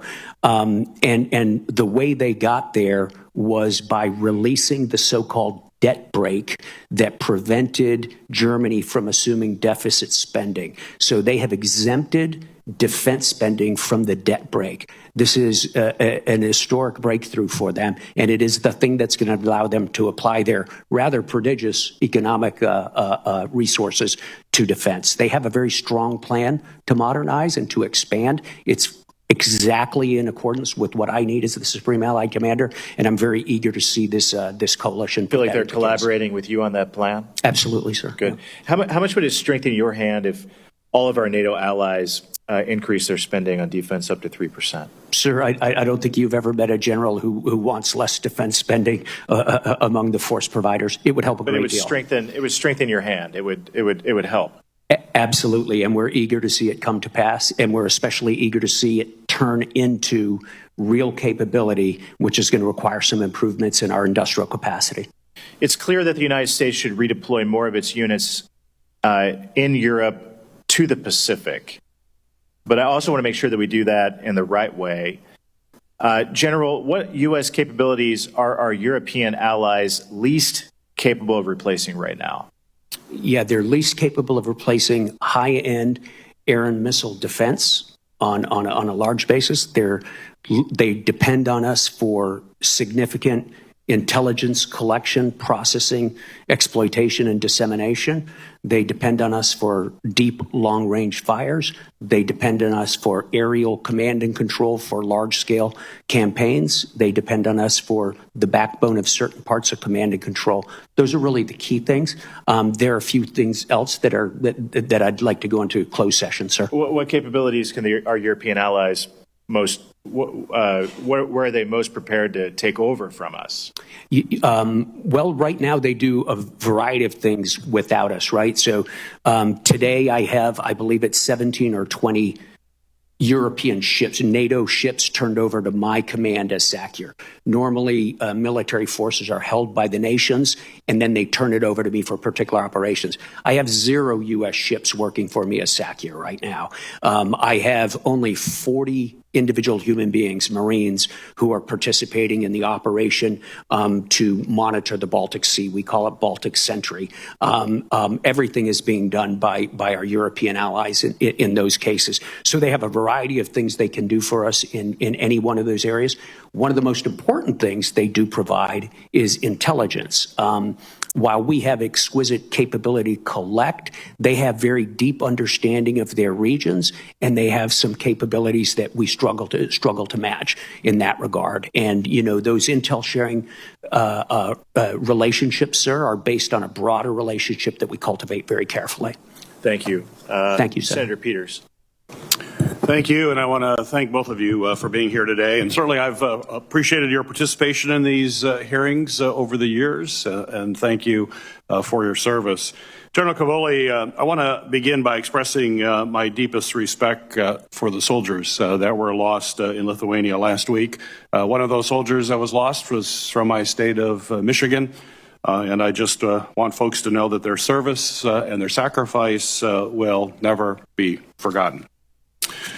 General Langley, Exercise Northern Strike in Michigan helps train thousands of service members from over 20 countries at the National All-Domain Warfighting Center. It's also known as NADWIC.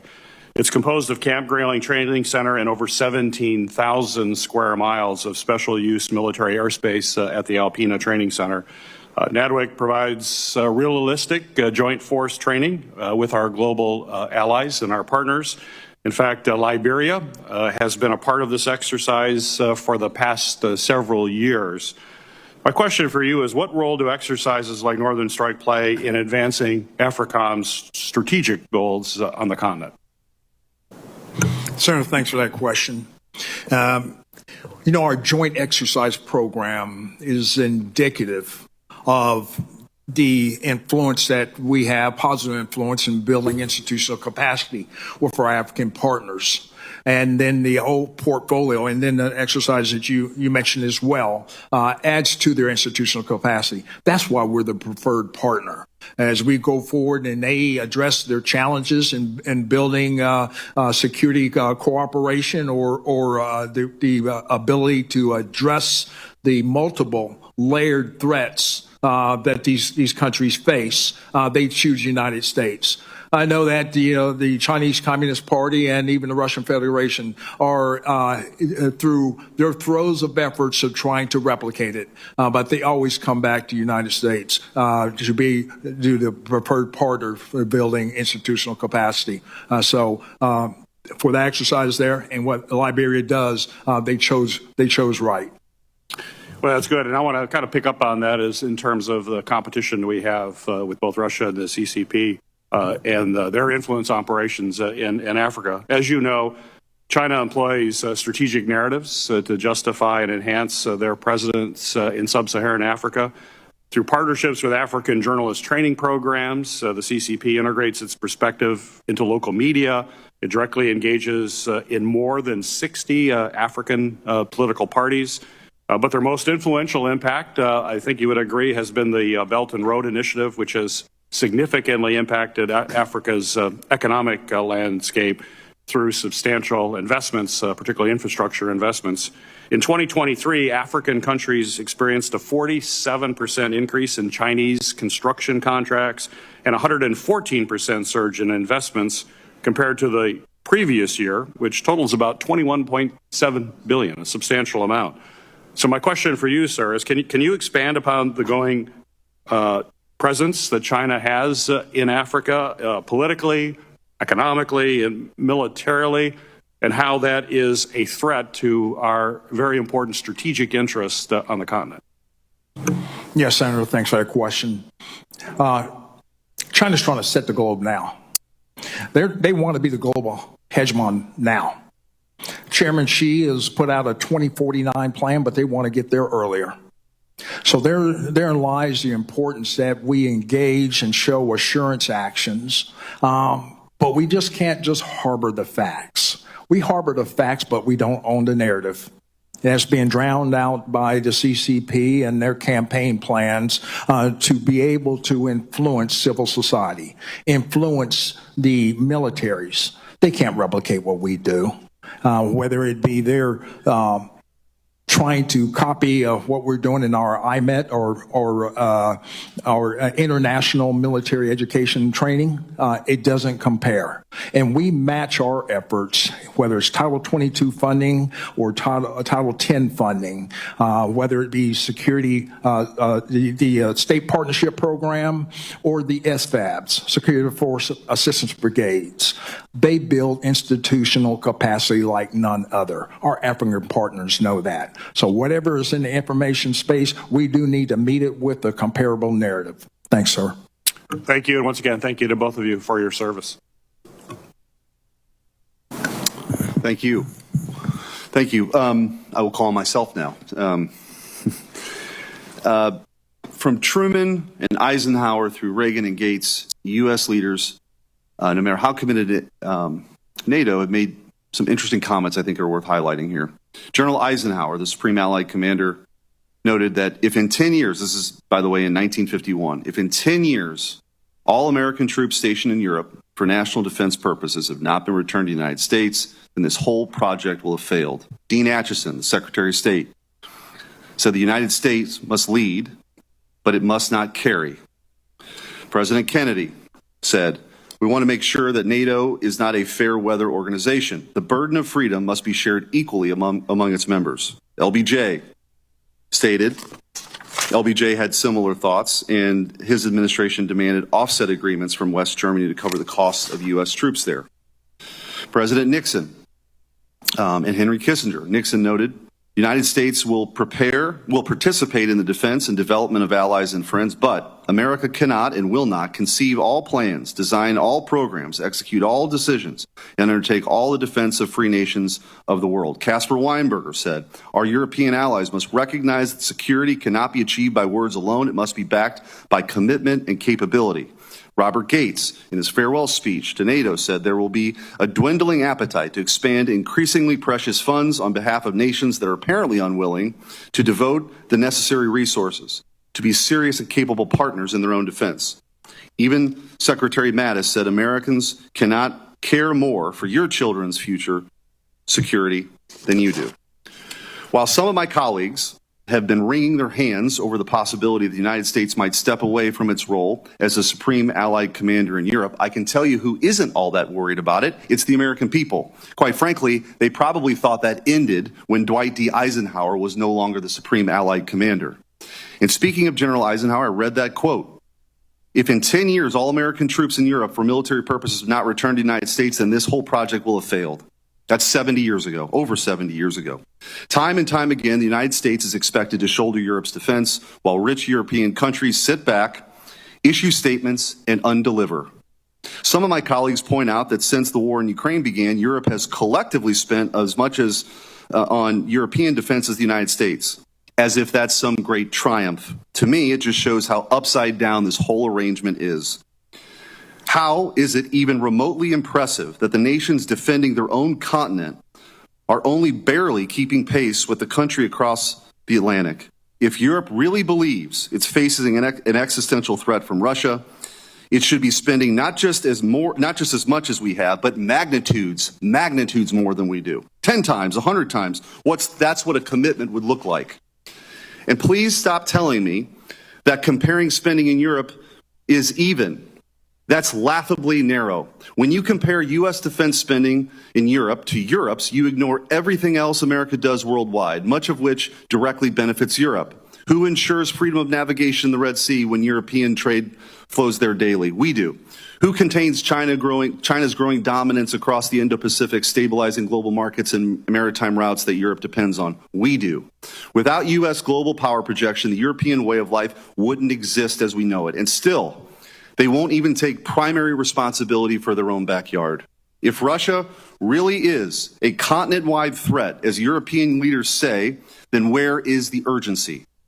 Where is the mobilization? With few exceptions, Poland and the Baltic states, Europe is not acting like it's facing down a generational threat, not even close. And I'm getting tired of being asked to go home to Missouri and explain to working Americans, the people I represent, why they should send more money, more troops, more of their sons and daughters to defend a continent that refuses to defend itself. Why should we care more about Moscow than people in Paris who are 2 hours away by plane? It doesn't make sense, and it's time to stop pretending that it does. For 80 years, we've told Europe to get serious about their own defense. They have blown us off. They haven't listened. Maybe they never will, as long as we keep doing the job for them. So yes, maybe we should have a conversation about the Supreme Allied Commander role. Maybe having an American general in that seat furthers this ruse. We should have the debate, not simply dismiss it. Let's have an honest conversation about it. American priorities in Europe, what they should be. Let's stop confusing symbolism with strategy. And while we're at it, maybe let's stop waving foreign flags on the House floor when Americans can barely afford groceries. Some of my colleagues seem to think that defending Ukraine matters more than defending our own border. I disagree, and so do the American people. It's time to have a serious realignment. Let Europe grow up and carry its own weight. America's job is not to babysit the world. It's to protect our people and our interests. Full stop. General Cavoli, I had a bunch of questions for you, but I had to say what I had to say. So I guess since I'm the chairman, I'll ask one question right now. Greenland. Can you just talk about the strategic importance and why that matters to the United States of America? Sure. I'll talk about it from my perspective as... Yeah, not from a policy perspective, from a military perspective. But from a military perspective, Senator, I'll limit my comments to my field of expertise, which is the European theater, right? EUCOM AOR and the SACEUR AOR. The key there is it forms the western border of the Greenland-Iceland-UK gap, which is that body of water through which Russian submarines from the Northern Fleet in Murmansk come up and then down through that gap. And once they get past that gap, they break out into the Atlantic. It becomes very tough to track them. It's a vast expanse. There are some acoustic things about the underwater geography that make it pretty tough. From those positions that they can achieve, they can hold the U.S. homeland at risk, several important targets with land attack cruise missiles. Greenland is the western boundary of that gap. So my access to it, the airspace and water space bounding Greenland is absolutely critical for the United States. Senator Blumenthal. Thank you, Senator Schmidt. First of all, thank you both for your service, and I join many of my colleagues in regretting your retirement. You both have been frank, informative, dedicated, and really models of public service. And I wish you well on behalf of all of it. General Cavoli, we've talked over the years about Vladimir Putin's murderous invasion of Ukraine. There's no question who the aggressor is here. And there's no question in my mind that the aggression, this murderous, bloody assault, is continuing with undiminished force against Ukraine. As you note very powerfully in your testimony, Russia is building its military strength. The Kremlin learns quickly and historically that it restructures forces as necessary. It's already reconstituting itself. It's tapping additional manpower and preparing to continue this assault, and at the same time, slow walking and playing us in supposed negotiations. I'm not going to ask you to comment on the negotiations. I recognize that your mission is military in nature, but I would ask you how you would characterize Russia's ability to recoup its material and personnel losses in Ukraine. Will it succeed in rebuilding after its losses, and what kind of threat does that represent to American security interests? Sure, Senator. Thank you. So if we divide Russia's rebuilding capability into two big blocks, personnel and equipment, I believe the personnel they'll be able to build as quickly as they want to. They continue to maintain a conscription. You saw that just last week, the Russian government announced its annual conscription drive. It increased by 10,000 over last year, 160,000 this year. With those numbers, they will be able to constitute the force size that they choose fairly quickly. Be a little tougher, take them a little bit more time to organize it into the sort of organizations that they have said they want to build after the war. They want to have an army of about 1.5 million, they've announced. They want to put a lot of it on the border of NATO and northeastern Europe. It'll take them a little bit of time to do that, but we're talking a couple of years. Equipment, that depends on how much more they lose inside Ukraine, sir. They've lost a vast amount of equipment inside Ukraine. They started the war with someplace near 13,000 tanks on active and in storage, and they're starting to approach near the end of that, near the end of the useful tanks in storage. So depending on how much more they lose, that will really determine how quickly they can regenerate. They have expanded their capability to produce some things, artillery shells, cruise missiles, tremendously. And they're producing some things such as one-way attack drones in prodigious numbers that they weren't even producing at all before the war. And I would characterize that capability as offensive. In other words, they're not defending against a possible invasion from Ukraine. They are preparing for continuing offensive actions against Ukraine and possibly NATO allies if they are successful in Ukraine. And I would add to that, Senator, that this is not just in the ground domain. They have long-range aviation that practices daily, moving out and doing strikes across North America. They have their strategic ballistic missile fleet, their road mobiles that are constantly out there, and they have their submarine fleet that's constantly out there. So it's not just in those domains. And then there is, of course, the cyber domain, in which they're very active. We can talk about in closed session, sir. Just one last question, General, because I've heard from some of the critics of our military aid to Ukraine that there are significant numbers of weapons embezzled, stolen, missing from the aid that we're providing Ukraine. On every one of the visits, I've been to Ukraine 6 times now, I've talked to our military and logistics folks in Poland, and they are tracking virtually every bullet that we have provided to Ukraine, and there's no evidence whatsoever of this kind of misconduct or misappropriation of our aid to Ukraine. Would you agree? Yeah, I do agree with that, Senator. There will be a challenge locating all of it later. All of us have been in combat, realize that it's pretty easy to misplace things and to lose track of things. But we've seen no deliberate effort to transfer, sell, or steal weaponry. The Ukrainians are using it to defend their country. My hope is that Russia will take seriously the efforts to peace and stop stonewalling and slow walking negotiation, but right now they seem to be playing us and playing for time. And I want to thank you again for your incredible service, both of you, to our great country. Thank you. Thank you, sir.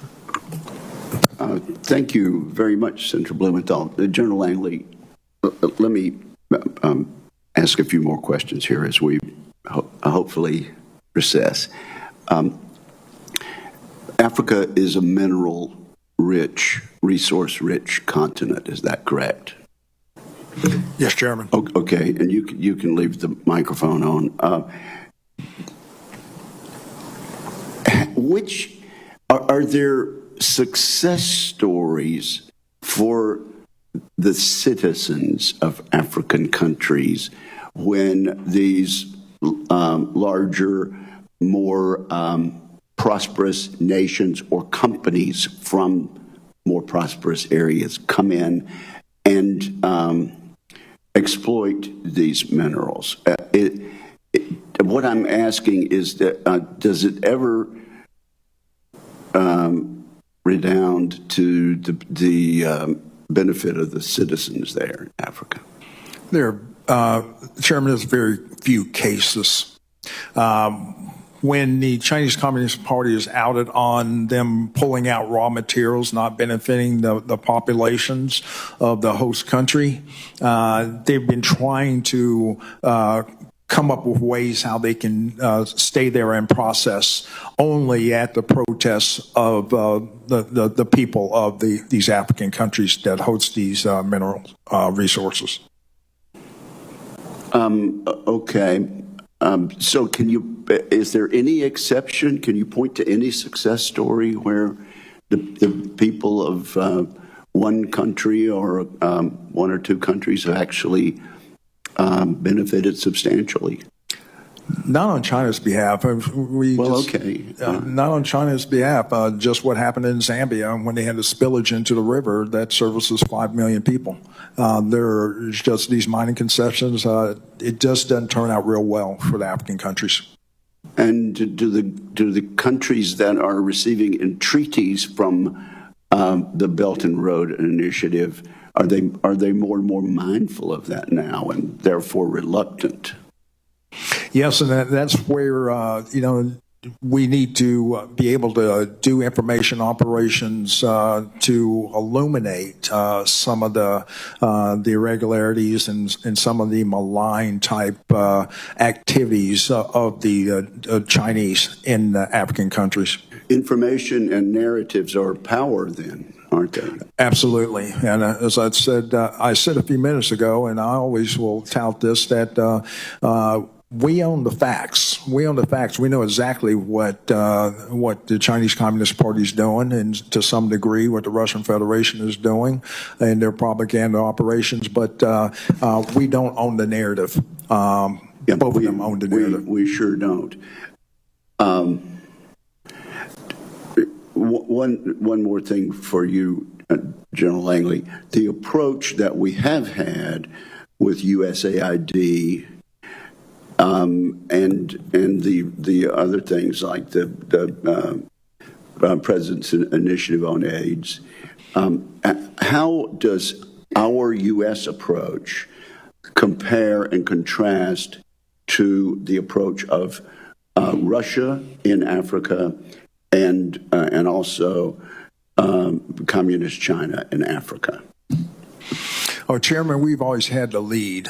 So what you're seeing in those two competitors or challengers, they're following in our wake. They see what works as far as our influence and deepening partnerships through those soft powers, whether it be health diplomacy or whether it be in development type programs. So they're following in our wake, trying to replicate what we do best. And I think the African countries know this, and so this is where, as we start to look at going forward, as State Department starts to reset these programs, looking at what worked and what didn't work, and doubling down on what does work. I think we have enough capital built up in these countries for them to ensure their stabilization and also prosperity.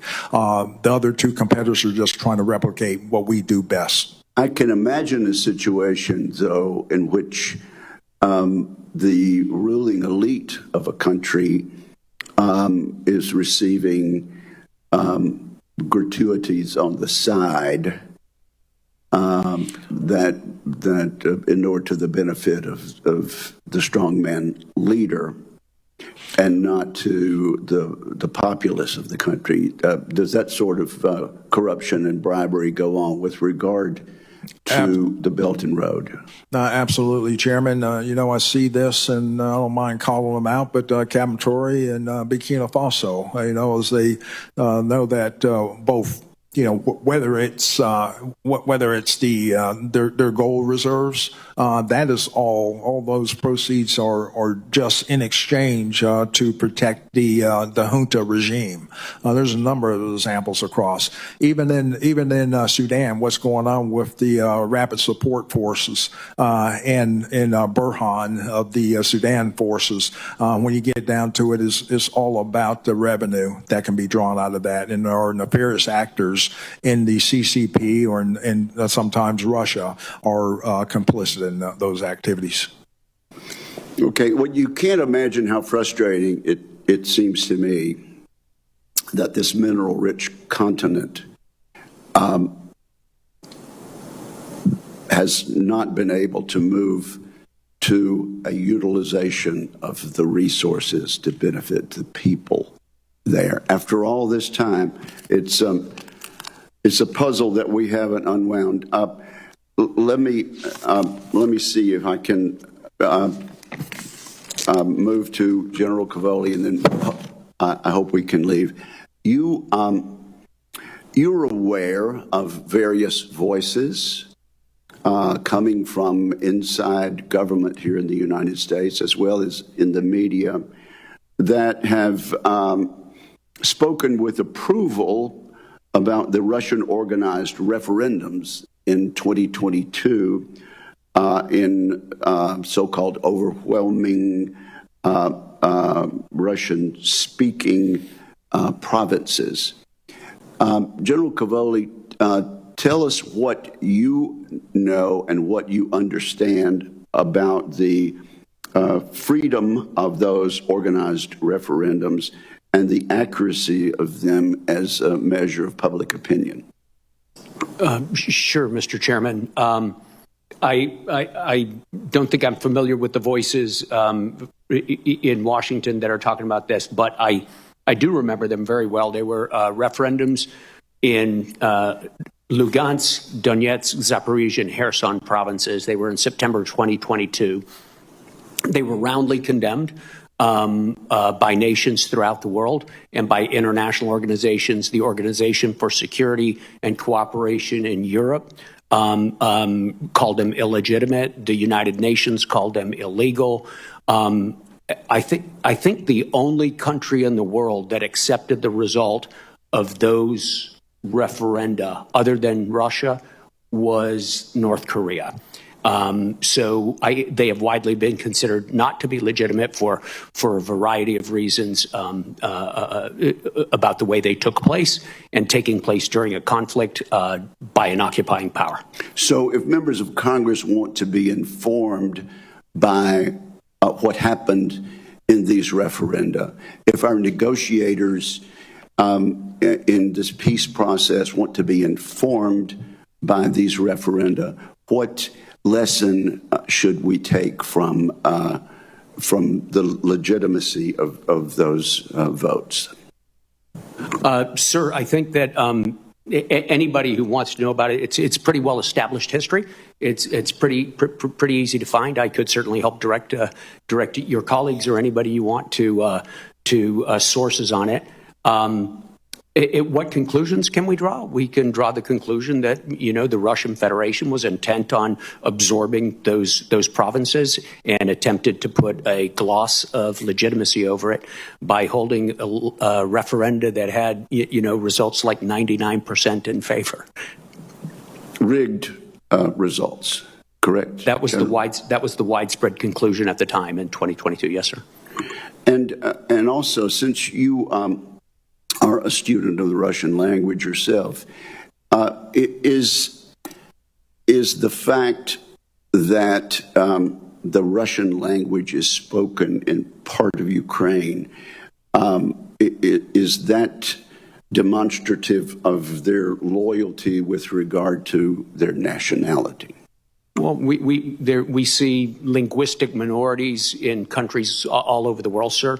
There certainly is a dominant Russian language population in eastern Ukraine. We see a Russian language population in eastern Estonia. So it's they consider themselves loyal Estonians, do they not? Yeah, it really doesn't have much to do with sovereignty at all. I mean, we have large populations in our country that don't speak English. That's the point I was trying to make. Senator Reid, we will be going into a closed session. Do you have any questions for the open session? I have a few questions, and thank you, Mr. Chairman. General Cavoli, in your military opinion, does the U.S. agreement with Denmark to facilitate access and basing needs in Greenland meet current military requirements? Sir, I can only talk about the part of the military requirements that affect me. So our principal presence on Greenland, the United States personal presence on Greenland, is the base at Pitufik in northwestern Greenland. That is not under my operational or administrative control. That's a Space Force base. And I don't know if it's adequate for them or not. From my perspective, as both the Supreme Allied Commander and the U.S. European Command Commander, I have all the access and basing I need to prosecute the operations that we've talked about in the high north during this. So that's from your perspective, European Greenland, just to get the facts right, is within your area of operations. Greenland is within my area of operations as the Supreme Allied Commander, and it is within my area of operations as the U.S. European Command Commander. And you feel at this juncture we have all the capacity we need to confront the threats going forward? Yeah, again, Senator, my part of that is what I can comment on. That's from the coast of Greenland eastward and northward to counter Russian threats coming out of there. I can't really speak for Northcom's interests or anything like that. Thank you. If AFRICOM is dissolved and merged into EUCOM, you would have responsibility for more than 50 countries. Do you have the capacity, the expertise, the infrastructure to I would have the responsibility for 50 more countries. Yes, exactly right. It would be a stretch, Senator. I mean, that's a wide span of control. I think that the organization, if it were aggregated, would possess the expertise and the capacity, because when AFRICOM was created in 2007, it was mainly created by cleaving it out of the EUCOM headquarters and establishing it separate, actually in some cases in the exact same buildings. So my assumption would be that a lot of that capacity would have to come back to EUCOM in order to be able adequately to handle the threats and the problems that General Langley's talked about today. It would have to be studied very, very closely, of course. Thank you. I have one question for General Langley, and just a comment. We've talked a lot about the German contributions, and it's increasing, thank goodness.